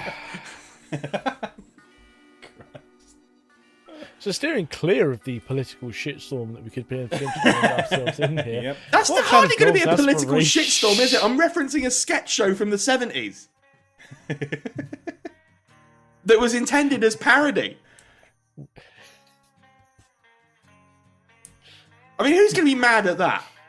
And whoever's listening to this, the you're three mad at people that. that You need listen to to this. bloody take a long, hard look at yourself. Really have a think. Really have a think. I don't know what to say. Look in the mirror. Have a word with yourself. Yeah? Have a word with yourself. Oh, I was really cross at the Pint of Cthulhu podcast. It's like, well, get some priority. Get a real problem. How about that? If the Pint of Cthulhu podcast is upsetting you so much, like, honestly, get a job. More than usual. More than usual. I mean, to be fair, it's like season 1 where someone's stealing a vegetable. I used to like the mean- Pint of Cthulhu podcast, but then they brought that firebrand Lawrence on, speaking truth to power, and I couldn't take it. Yeah. He wasn't even in DIY. Not that the MSM would tell you that. Oh, God.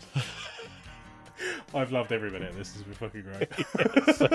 Got any more questions for me, or? Fuck off now. We've got like 4 or 5. Well, do you want to lightning round them, or do you want to, or do you want It's up to or you. do you want to hold How this much- and then we'll do part 2 at another later date? How much time have you got left? I can hang, Fuck it, we'll carry on. but also like, yeah. I mean, if people aren't liking, do you know what? If people aren't liking it at this point, then you know they're never going to. Over 15 minutes in. Like. Right, go on then. Drop it like it's hot. Question, man. What kind of aspiration and goals do you have for Shut Up and Answer the Question? What would you like to see it come to? Ideally, we'd like to be able to monetize it at some point, but that seems vanishingly unlikely in today's attention economy. But it would be nice to be not even to do it as like a job, like, you know, that's not really the goal. Like, I don't want to become like, you know, Mr. Podcast Man, because my first love's in acting. But it'd be nice to like be in a situation where like maybe we could pay guests for their time. We could, you know, reinvest into the podcast to buy better equipment. Like, you know, just little things like that. Because, you know, initially, you know, we wanted to get moving. And the one thing I was absolutely clear on from minute 1 was that we are, and Sean is very much the same. Put it this way, I was hardly twisting his arm for this. But we made the vow early doors. Nothing will be AI generated for this. Yeah. Like, if we're getting artwork, we're either doing it ourselves or paying for it. In the end, we used a fella called Kitsuna K, who did our artwork. You can find him on Instagram. And in addition, our music is by Eyes on Legs, who has done compositions for a number of different podcasts. He does like Chatterbix, Colin Holt's Comic Book Show. He's very, very good at just throwing it together. I mean, I gave him like a loose brief, being sort of like, we sort of want it kind of punky. But with like, you know, sort of almost chanted lyrics that could be quite fun. And he was back with me within like 24 hours with like a fully orchestrated theme tune, one with lyrics, one without, and a mini sting. And I was like, hell yeah, bro! Nice. This is what you get when you like invest in people, when you invest in artists definitely. and things like that. So it would be nice to get into a situation where if we wanted to get a bit more production going, like, you know, we could pay people for music, we could pay people for like, you know, art or animations or things like that. But ultimately, like, you know, I'm treating it as a hobby, as one should. Yeah. Because, like, you know, in this oversaturated, you know, as I called it, an attention economy, it's going into this expecting to be able to make a living off of it. You're on a hiding to nothing at this point. Yeah, exactly. So always go in, like, don't ever do it if you're not finding it fun, number 1. And number 2, don't go into it expecting to give up your day job, because you ain't gonna. Yeah. Yeah, it's not how it works. I've managed to make that sound aspirational, but also nakedly territorial, and I do realise that. I mean, to be fair, you say the same things as a lot of other people. As long as it's fun, keep going for it, but never think about the money on it, because it's never gonna be the end all. Such a saturated market. No, and like it's why again, I get. Some people like that I do this, other people don't like it, but I can only do it as sort of like my own truth. When people ask me about acting, for example, like, you know, should I do it? How do I do it? Where do I break in? I'm always like, point one, paragraph one is, number one, don't. Number two, if you ignore number one, be sure that you 100% want this.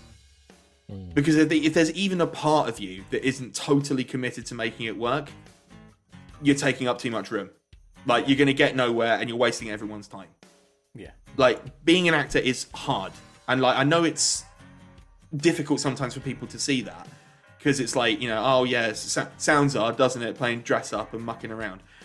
But it's like, to actually make it work as a viable career, which is different from the job of acting itself.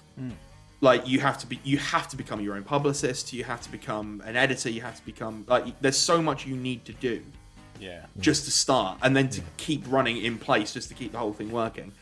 I've been very fortunate that out of the 14 years I've been working as a professional actor, there is only a 1 year period where I had to take on non-performing / creative work in order to keep the wolf from the door.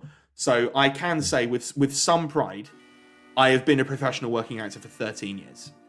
Wow. And that puts me in the top 0.00001% of every actor who's ever lived. Yeah. Like, it is such a tiny amount, because you have to consider that there are millions of actors out there looking for jobs at any point. And they're all going for the same jobs, and it's an increasingly small pool also. So always my advice to anyone starting out or planning to start out or wondering if it's something that they want is, like, actually really think about it. Do you actually want to do it, or do you just like the idea of it? Because if you like the idea of it, you're going to learn pretty fast that it's not as pretty as you think it might be. It's a lot of being like, oh, I sure do hope I find out if I got this audition or not, because otherwise my children will not be eating this month. Yeah, exactly. There's no guarantee for the work, is there? If you're no, none at all. Yeah. And on top of everything else, you've got to have a skin of steel. Like, I've had more failed job interviews than most people have had hot dinners. Because every time I don't get a job, it's a knockback, and like, you can have 100 tapes go out and get nothing. Yeah. And it's tough, and it's psychologically very bruising, and psychologically damaging. And again, it's just things people don't think about, because they're thinking about the end result. They're thinking of the red carpet premiere. Yeah. Sitting on a sofa in between Tom Cruise and Greg Davies while Graham Norton shows you a picture of a willy or something. And like, I must have missed that episode. Okay. well, no, he's quite risque, isn't he, Graham Norton? He's like, oh, penises, you know, like, yeah. That's what he's like, Graham Norton. I should know. I've never met him. They're like, oh, he's there. And then there's a person on a chair, and they go, oh, and they tips over. Yeah, It's a good feature. it's a good feature. I'm just wondering why I've never been considered for a BAFTA, but that one. Yeah, come on now. Yeah. You not see my performance as Napoleon in Horrible Science? Oh, sorry, not Horrible Science. I didn't do it in Science. It was History. It's Horrible Histories that did it. Joaquin Phoenix could never. You've not seen Avatars. Come on. Yeah. Well. Oh. I don't think I've ever revealed this on a podcast before, but the thing about Avatars is that it was a pilot, and then it actually went to series, but I did not join them on the series because I wasn't asked, and I'm still very upset about it to this day. I mean, the pilot's very good. Not that I carry grudges. I really need to drill down on the fact that I don't carry grudges.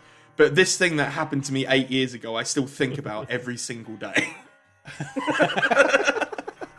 It keeps me up at night. Every time I wake up at 5:30 in the morning, screaming as usual. And I'm like, curse you, dead pixels! And then I'm like, oh, yeah. I'm awake. Yeah, I'm awake. I'm going for a shower now. Is that the point when your neighbour's banging the wall go, shut the fuck up? Nah, he's used to it now. He's used to the voices. Oh, I mean, bear in mind, I spent the last hour and change screaming in here, and we share a wall. Like, Oh, good God. If by somehow your neighbour's listening to this, we do apologise. again, he's used to it. I run and play D&D in this room. So, like, you know, he's used to way more annoying voices than this. fair enough. I can come up with this. Dare I even ask? Well, I DM. Like, when you DM, you have NPCs, and some of them have annoying voices. Yeah. I don't know what As we know. that's a neutral statement.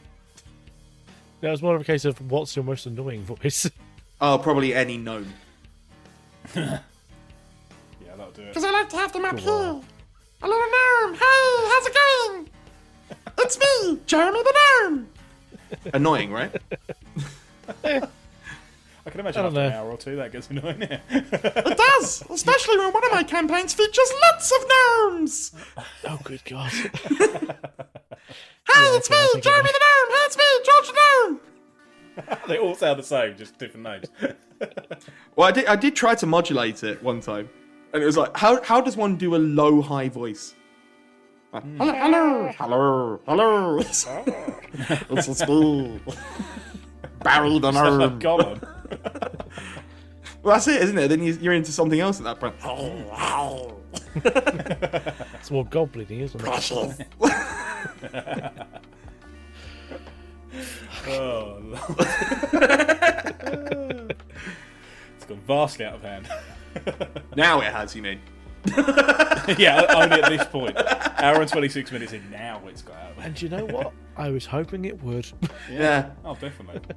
In a way, I'm glad we spared Jay this. Yeah, I'd say so. She Just- has joined us in here. Because, like, that would be upsetting, right? Would it, though? I think Jay could probably handle it. Jay, what do you reckon? Could you handle this? My delicate Delicate sensibilities. sensibilities. She's very delicate. Is RJ. Very delicate, bless her. It's just I She's listened not to Sean's the most episode unhinged and he out of was all so of us. nice and controllable. Yeah. I can't argue that one. He treated it like an interview as opposed to sort of like what I've treated it as, which is kind of a sort of deranged personal appearance.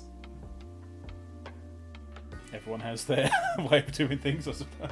This is my way. Can't argue. And it's Yeah, my can't way or the free way. That's fine. That is absolutely fine. Yeah. We're Fucking okay love with it. Right, what do you want to know? So we've only got about 2 or 3 more. that. Yeah, exactly. It's alright, we're Really flying tough. through him. We did say lightning round, right?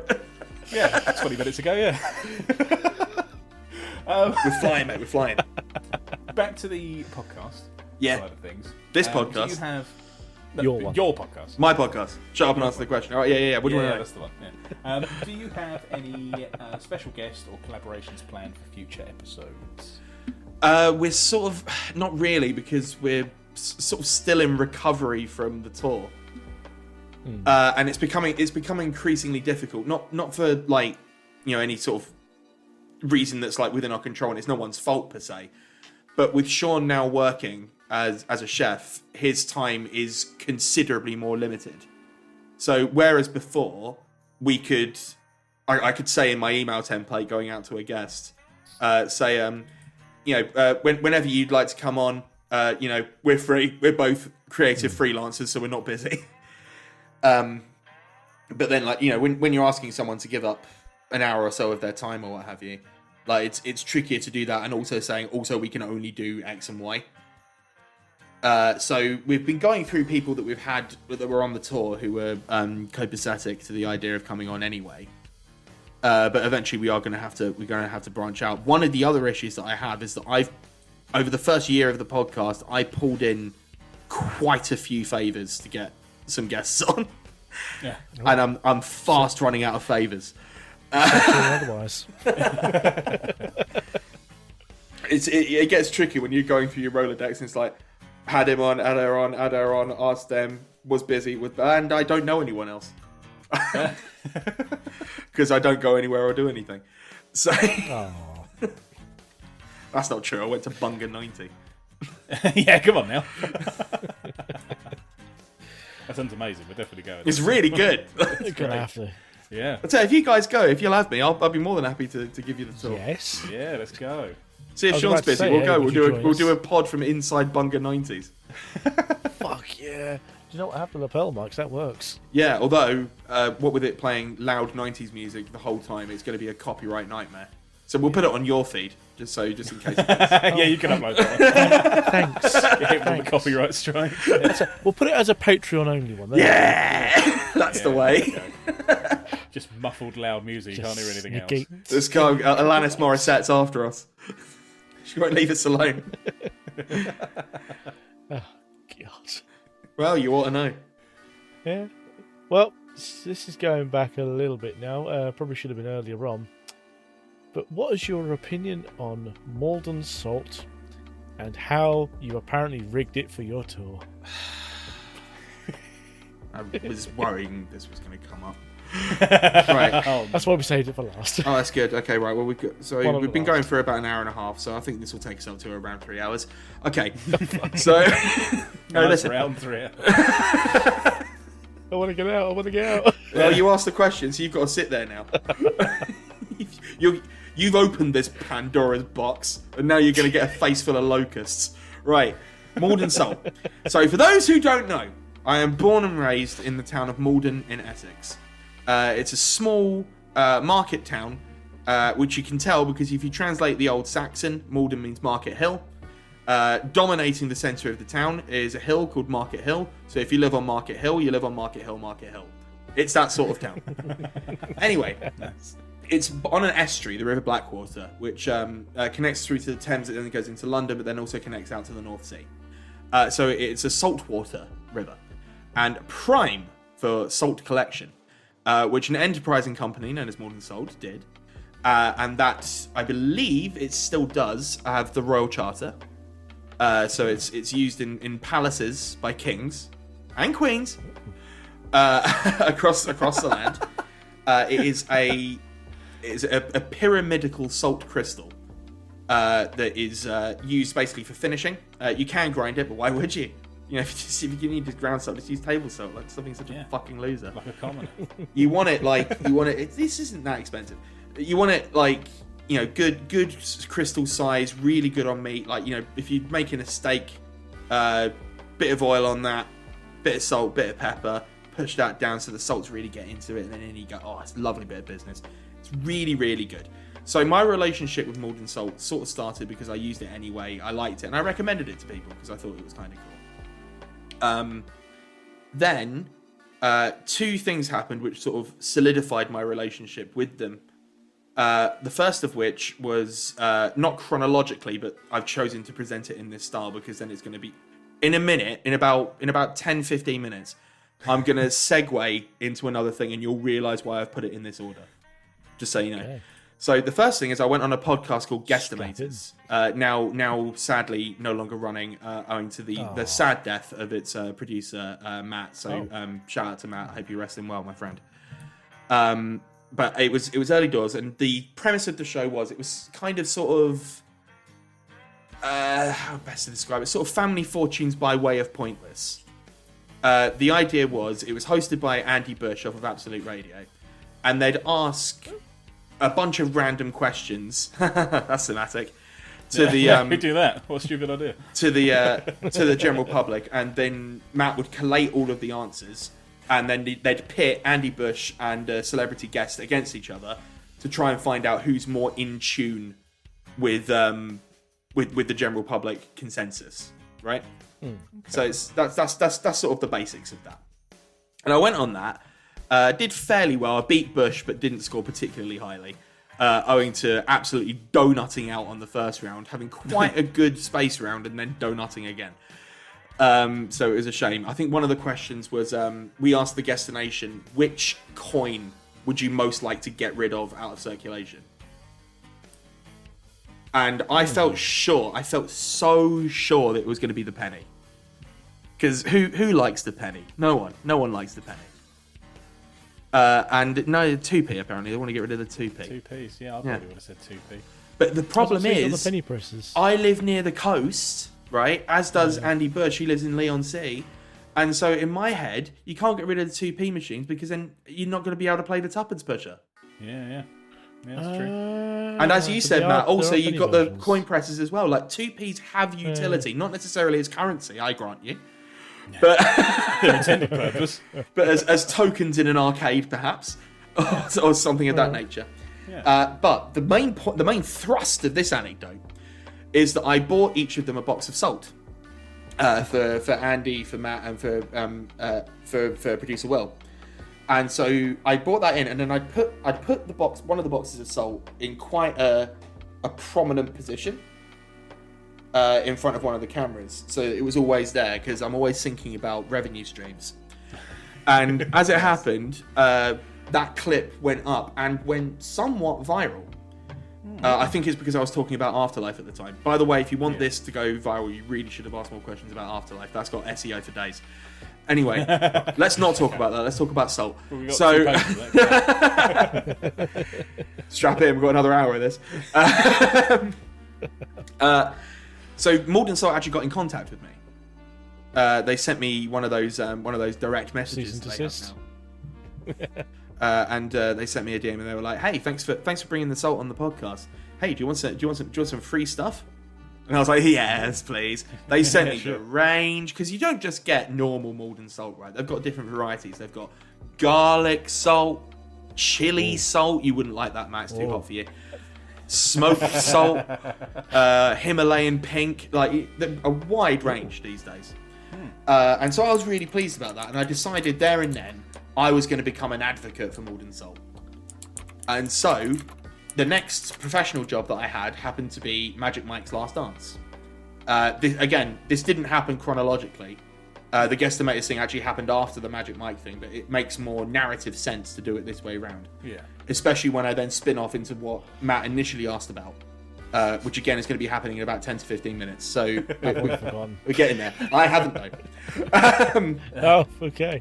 So on Magic Mike's Last Dance, I thought to myself, what would be nice to give all of the Americans and the Mexican to take home with them after spending their time shooting with us in the UK will be something that's local, something that's heartfelt, and something that means something to me. So obviously I picked Malden Salt. I gave the salt to Channing Tatum. I gave the salt to Steven Soderbergh, the director, and I gave the salt to Salma Hayek, who was the Mexican from earlier, if you remember. I said there was a Mexican. You did. And I'm not going to do the whole anecdote because I know we're pressed for time. If you want to hear the Salma Hayek anecdote, I've done it on about 14 podcasts, so you can always go and listen to them. And it will be in the exact same learned mechanical anecdote style because I've got no originality, not an original bone in my body. Anyway, the point is that then started this thing where I was sort of like, maybe that will be my thing. Like that's the kind of guy I am. Like, you know, on a set or on a tour, I'm the guy that gives salt as gifts. I'm salt guy, not Bay, because he got in trouble at the last World Cup for canoodling, didn't he? Did he? Yes. He was all pallying around with all the Argentinian players being like, yeah, they won and so did I helped. And it's like, no, Salt Bay, go back to Turkey. So go back to Turkey and keep selling your £850 steaks with all gold leaf on them because that makes it better, a bit of tinfoil. Anyway, this became a thing, and like I've artificially played up how much I care about the salt on a vast number of podcasts, in direct like correlatory growth with my distaste for Sam Ryder, who is also from Malden, and is Malden's favourite son. I see. Despite second he got a whiff of cash, he's didn't see him for dust, did you? He went, and I've been downgraded to Malden's second favourite son, even though neither of us have won Eurovision. So I've won exactly as many Eurovision Song Contests as Sam Ryder has. Fucking donut, mate. Also, Richard E. Grant can fuck off and all. And I'll tell you for why. Okay. He went on off Right, menu. you don't know the Grant. You know off menu with Ed Gamble and James Acosta? Yeah. Do you not listen to other podcasts? I could no show of you them. the list, but it doesn't include that. All right. Well, you should listen to other podcasts because then you'd have known that IMDb is lies to you. All right, fuck off. Richard E. Grant went on the podcast and he said, and he pulled out, and on the video you can see he pulls out a little muslin bag, right? And he goes, I take this with me everywhere, you know. I take it to every engagement, every restaurant. It's a small muslin bag filled with Malden salt. Yes, I bring it with me, and I, you know, if something needs a bit of je ne sais quoi, I sprinkle that on that, and then so I actually think that Malden Salt should probably be sponsoring me at this point. You fuck off, Richard E. Grant. I bet you didn't even know Malden was a town. Stepping on your I bet you toes. thought that salt was made by Mr. Malden, right? Yeah, probably. I've done so much for Malden, and yet no one respects that or respects me. I get nothing. I am universally despised by the town that I've done everything for. And this now leads us to Horrible Histories, the concert, where I gave out a load of salt on the tour. Do you see now the segue? Yep. Yes. Yep, we're there. Yes, We got it was there. very good, and I hadn't forgotten your question, Matt. So, I says to myself, right, everyone on the active touring schedule is getting a box of salt. Problem number one, that's 22 people. Right? That's a lot of salt. That's 22 boxes of salt. Now, the traditional serving weight of a box of Malden salt is 250 grams, right? And a box about yay big. Which is, you know, it's not a lot, but it is if there's 22 of them. Yeah. And especially because the times when we were together would be the times when we'd be in the theatres, in the concert halls. And so I'd have to take them with me. And so I'm thinking to myself, I can't very well drag 22 boxes of salt to Sunderland. Like, I'm not doing that. Like, I'd need a whole separate case for one. Yeah. And so I refuse. I'm not doing that. So I says, right, well, what I'll do then, new plan, I'll put all 22 names in a random name generator. Like, you know, one of those wheels that you can get online? Yeah. And the idea was, every show day, not every show, but every show day, one person gets a box of salt. It worked well for me because it meant I could ration the amount of salt that I'm bringing.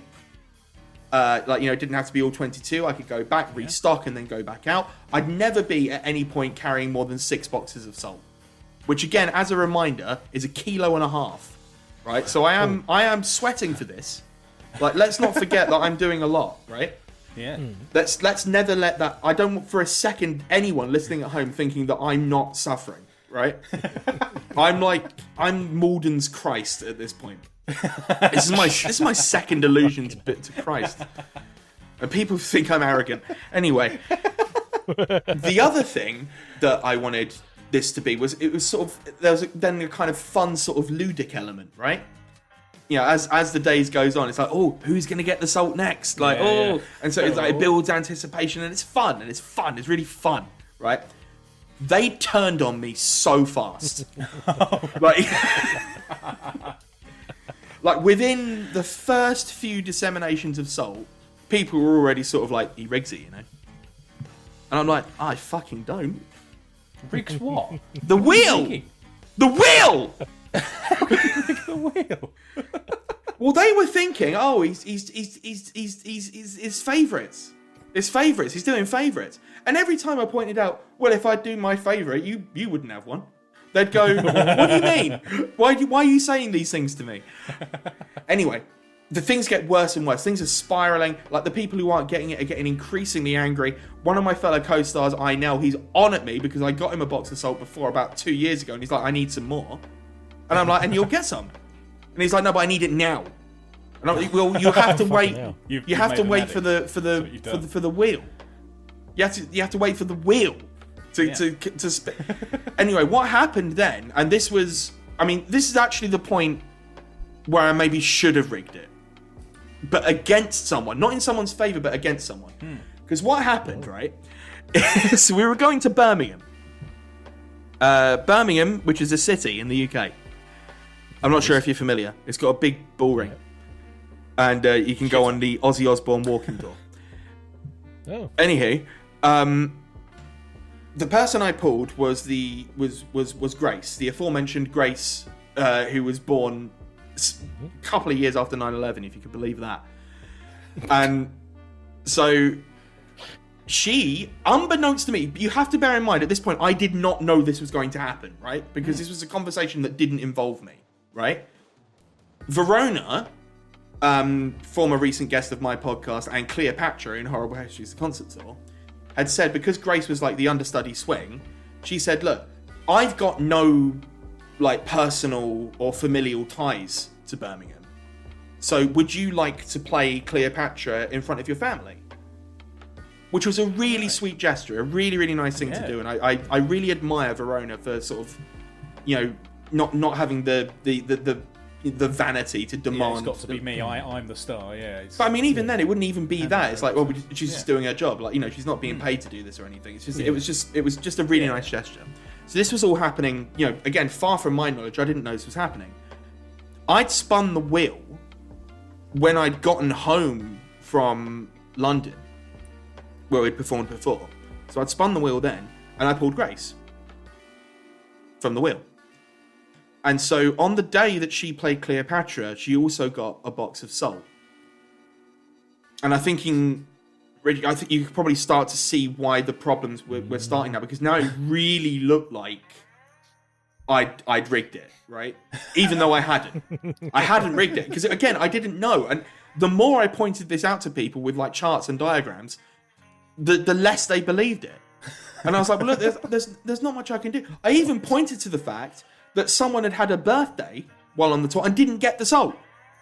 I was like, surely if I was rigging it, that would be like point 1, paragraph 1. But then they said, no, it isn't.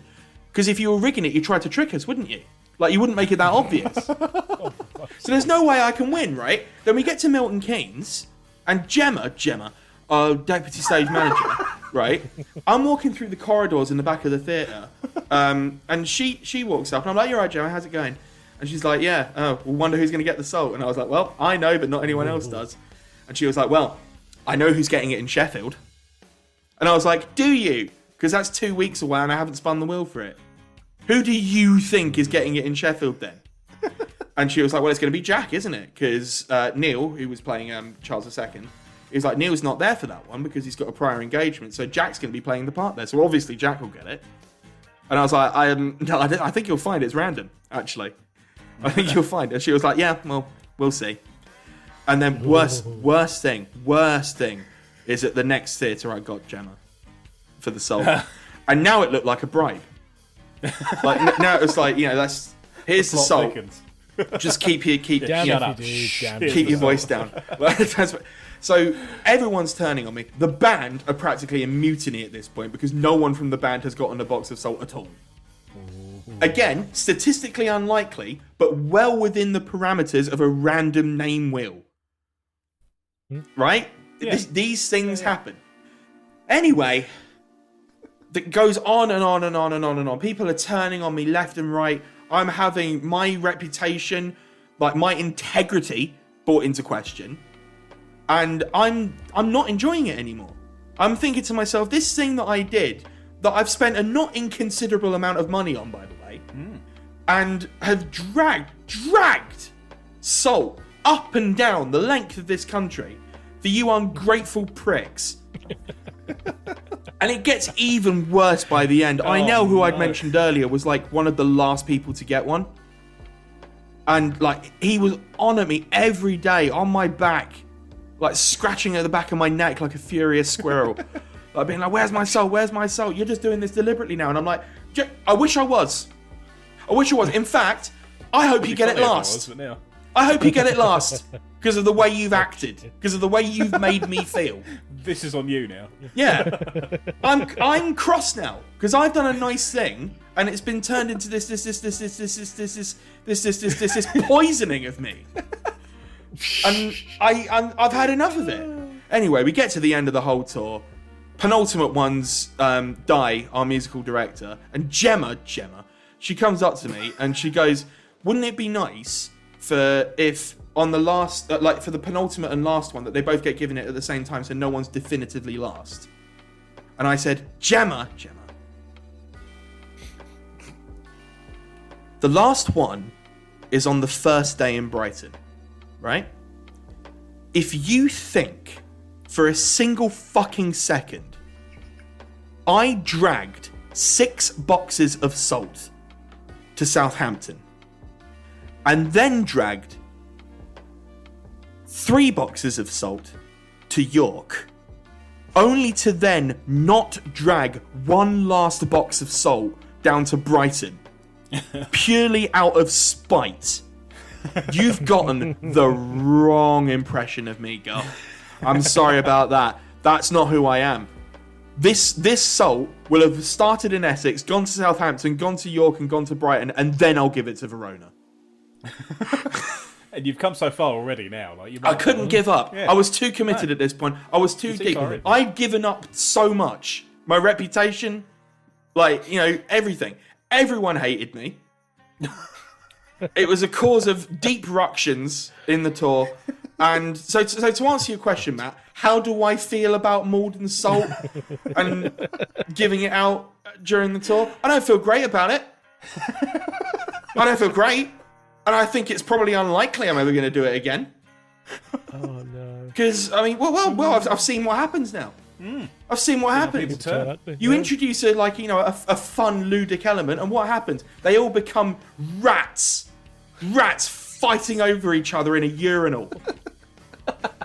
In a urinal. Yeah. All clambering over each other. Oh, squeak, squeak. Give me your salt. Fuck off, rats.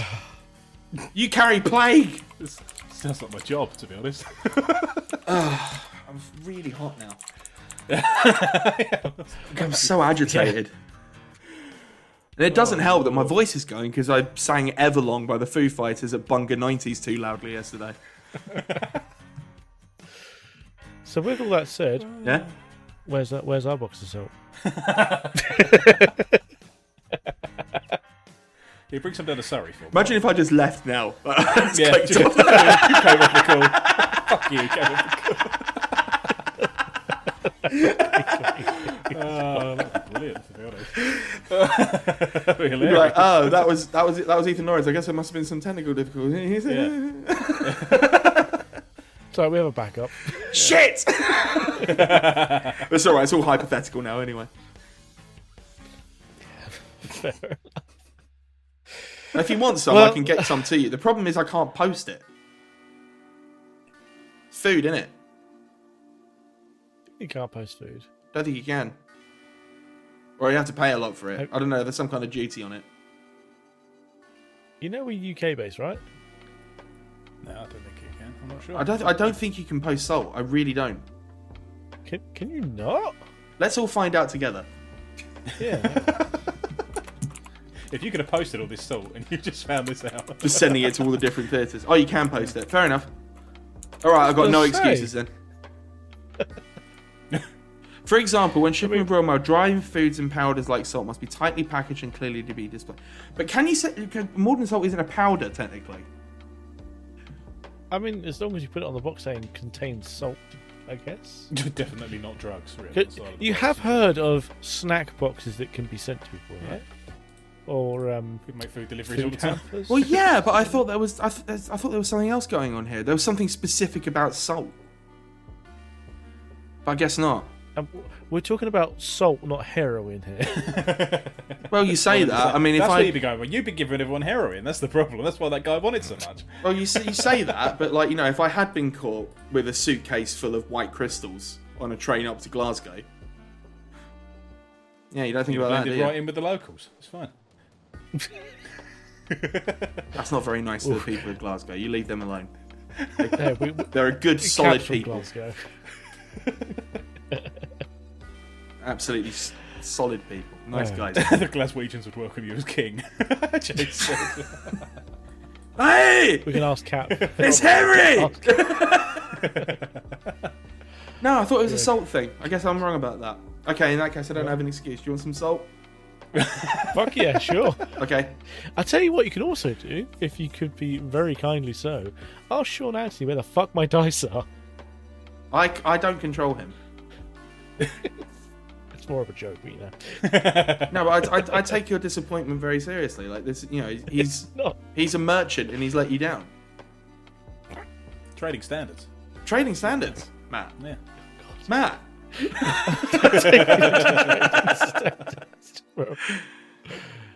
I'm just gonna shut up. Matt. Trading standards.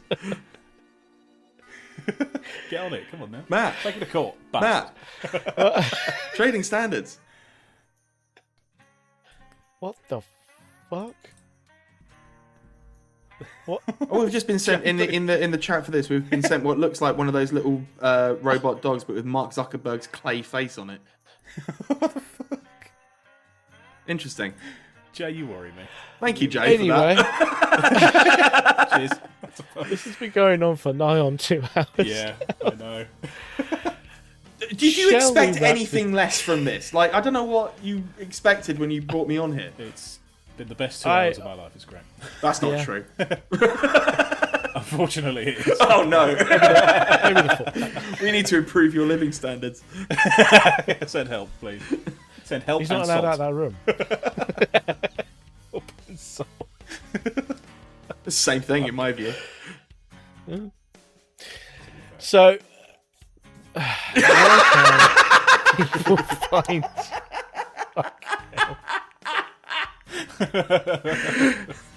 You always know it's a good episode when the host goes so and then gives a big sigh. Yeah.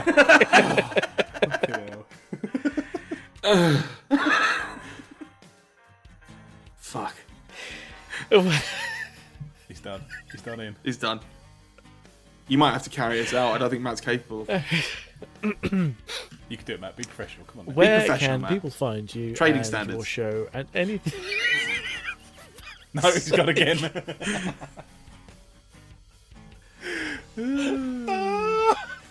Just for people listening at home, Matt has sort of collapsed into his chair and is lying He's gone almost bright red and sideways. Just leant to one side and disappeared off camera.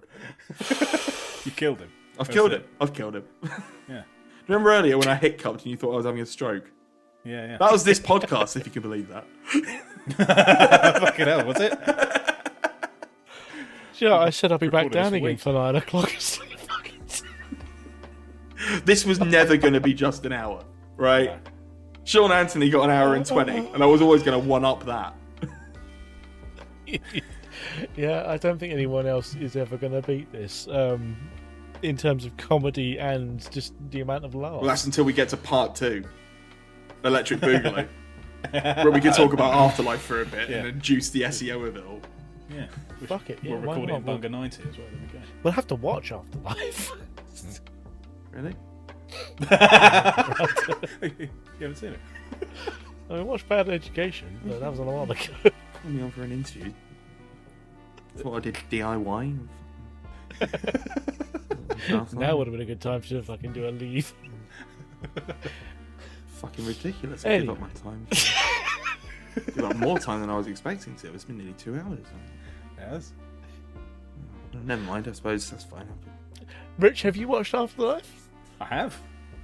It's You very good. have? Oh, one of the hosts Oh, did. fuck but you then. not the other one. Yeah. Go- Okay, to be fair, we kind of had a bit of a... we were going to watch it, but then we got distracted by Silo Season 3 and... what was that we were watching? Oh, because see, I Silo don't season, think you're helping, Matt. Silo season 3 was obviously a very limited release, wasn't it? You wouldn't be able to. Yeah, yeah. Wouldn't be able to watch that later. You have to watch it there and then, don't you? Yeah, yeah. Fuck's sake, Matt. I've just dropped myself in it on this one. Yeah, because I haven't think we've had this planned for a couple of weeks now. I think so. There's plenty of time. It's only 18 episodes, like it's less than half an hour long. I mean, it doesn't matter. It's just like what I would consider quite fairly cursory research. Yeah. Going Pretty into, one but of then the you just biggest read my things you IMDb out without Incorrectly. cross-referencing with it in my Wikipedia. I didn't do any of that. To be fair, my more intelligent co-host isn't here. She would have corrected me. Sorry, Rich. I fuck myself. I thought you've insulted both of us now. Yeah, that's really rude to Rich. I'm going to dig myself a hole. Fuck it. And also, is Jay nothing more to you than just the fact checker? That's so rude, Matt. You think the world revolves around you? Is that what it is? Like, oh, look at me, I'm Matt. I'm gonna check nothing, come in, and it's all everyone else's fault. I'll throw everyone else under the bus. I'll throw Silo Season 3 under the bus before I take any responsibility. Unbelievable. This is a shambles. It was going so well. It was really sensible up until this point, and now you've made a mockery of the whole.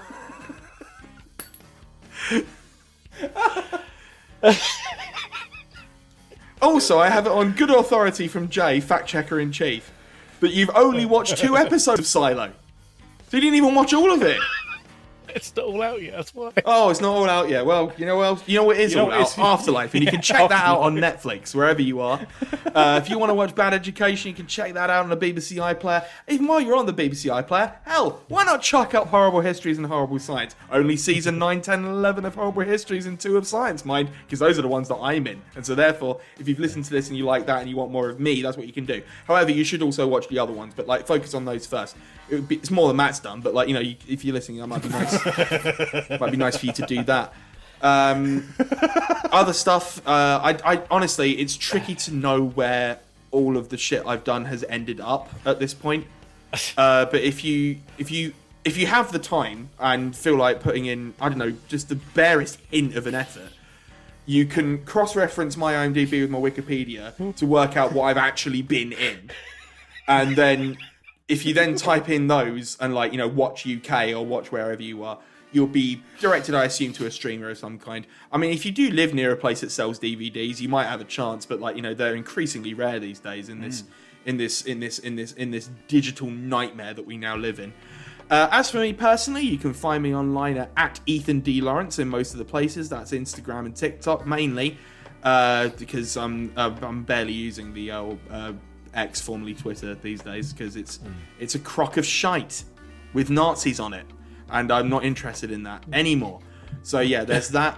Podcast that's been brought up a few times, Shut Up and Answer the Questions, available on Apple, Spotify, Amazon, any of the places pods are casted. Does that answer your question?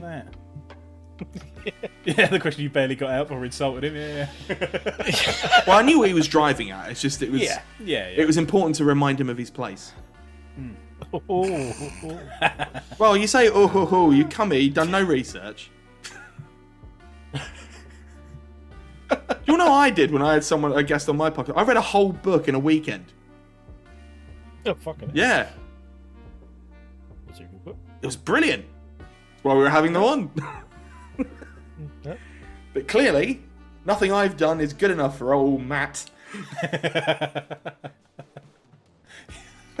Jay said that Matt can't read. Could be true, but I can fuck off. I can read. Well, you can't. No, I was going to be very nice and offer you all of the Discworld, the new RPG stuff, because, you know, I backed you on Kickstarter. So now you're going to guilt trip me, is it? Maybe. You're going to guilt trip me now on the basis that I got a bit cross at you because you didn't do any research ahead of having me on your podcast. I was going to do it anyway. Thanks, man. We brought it back. It's been saved. I actually really appreciate that, actually. I actually really needed that today. I tell you what, I'll buy you a pint if we ever do meet up. Of Cthulhu? Bringing it back to the beginning of the episode. We've gone full circle for 2 hours. Oh my word! Oh, who could have seen that coming? Whoa! Whoa!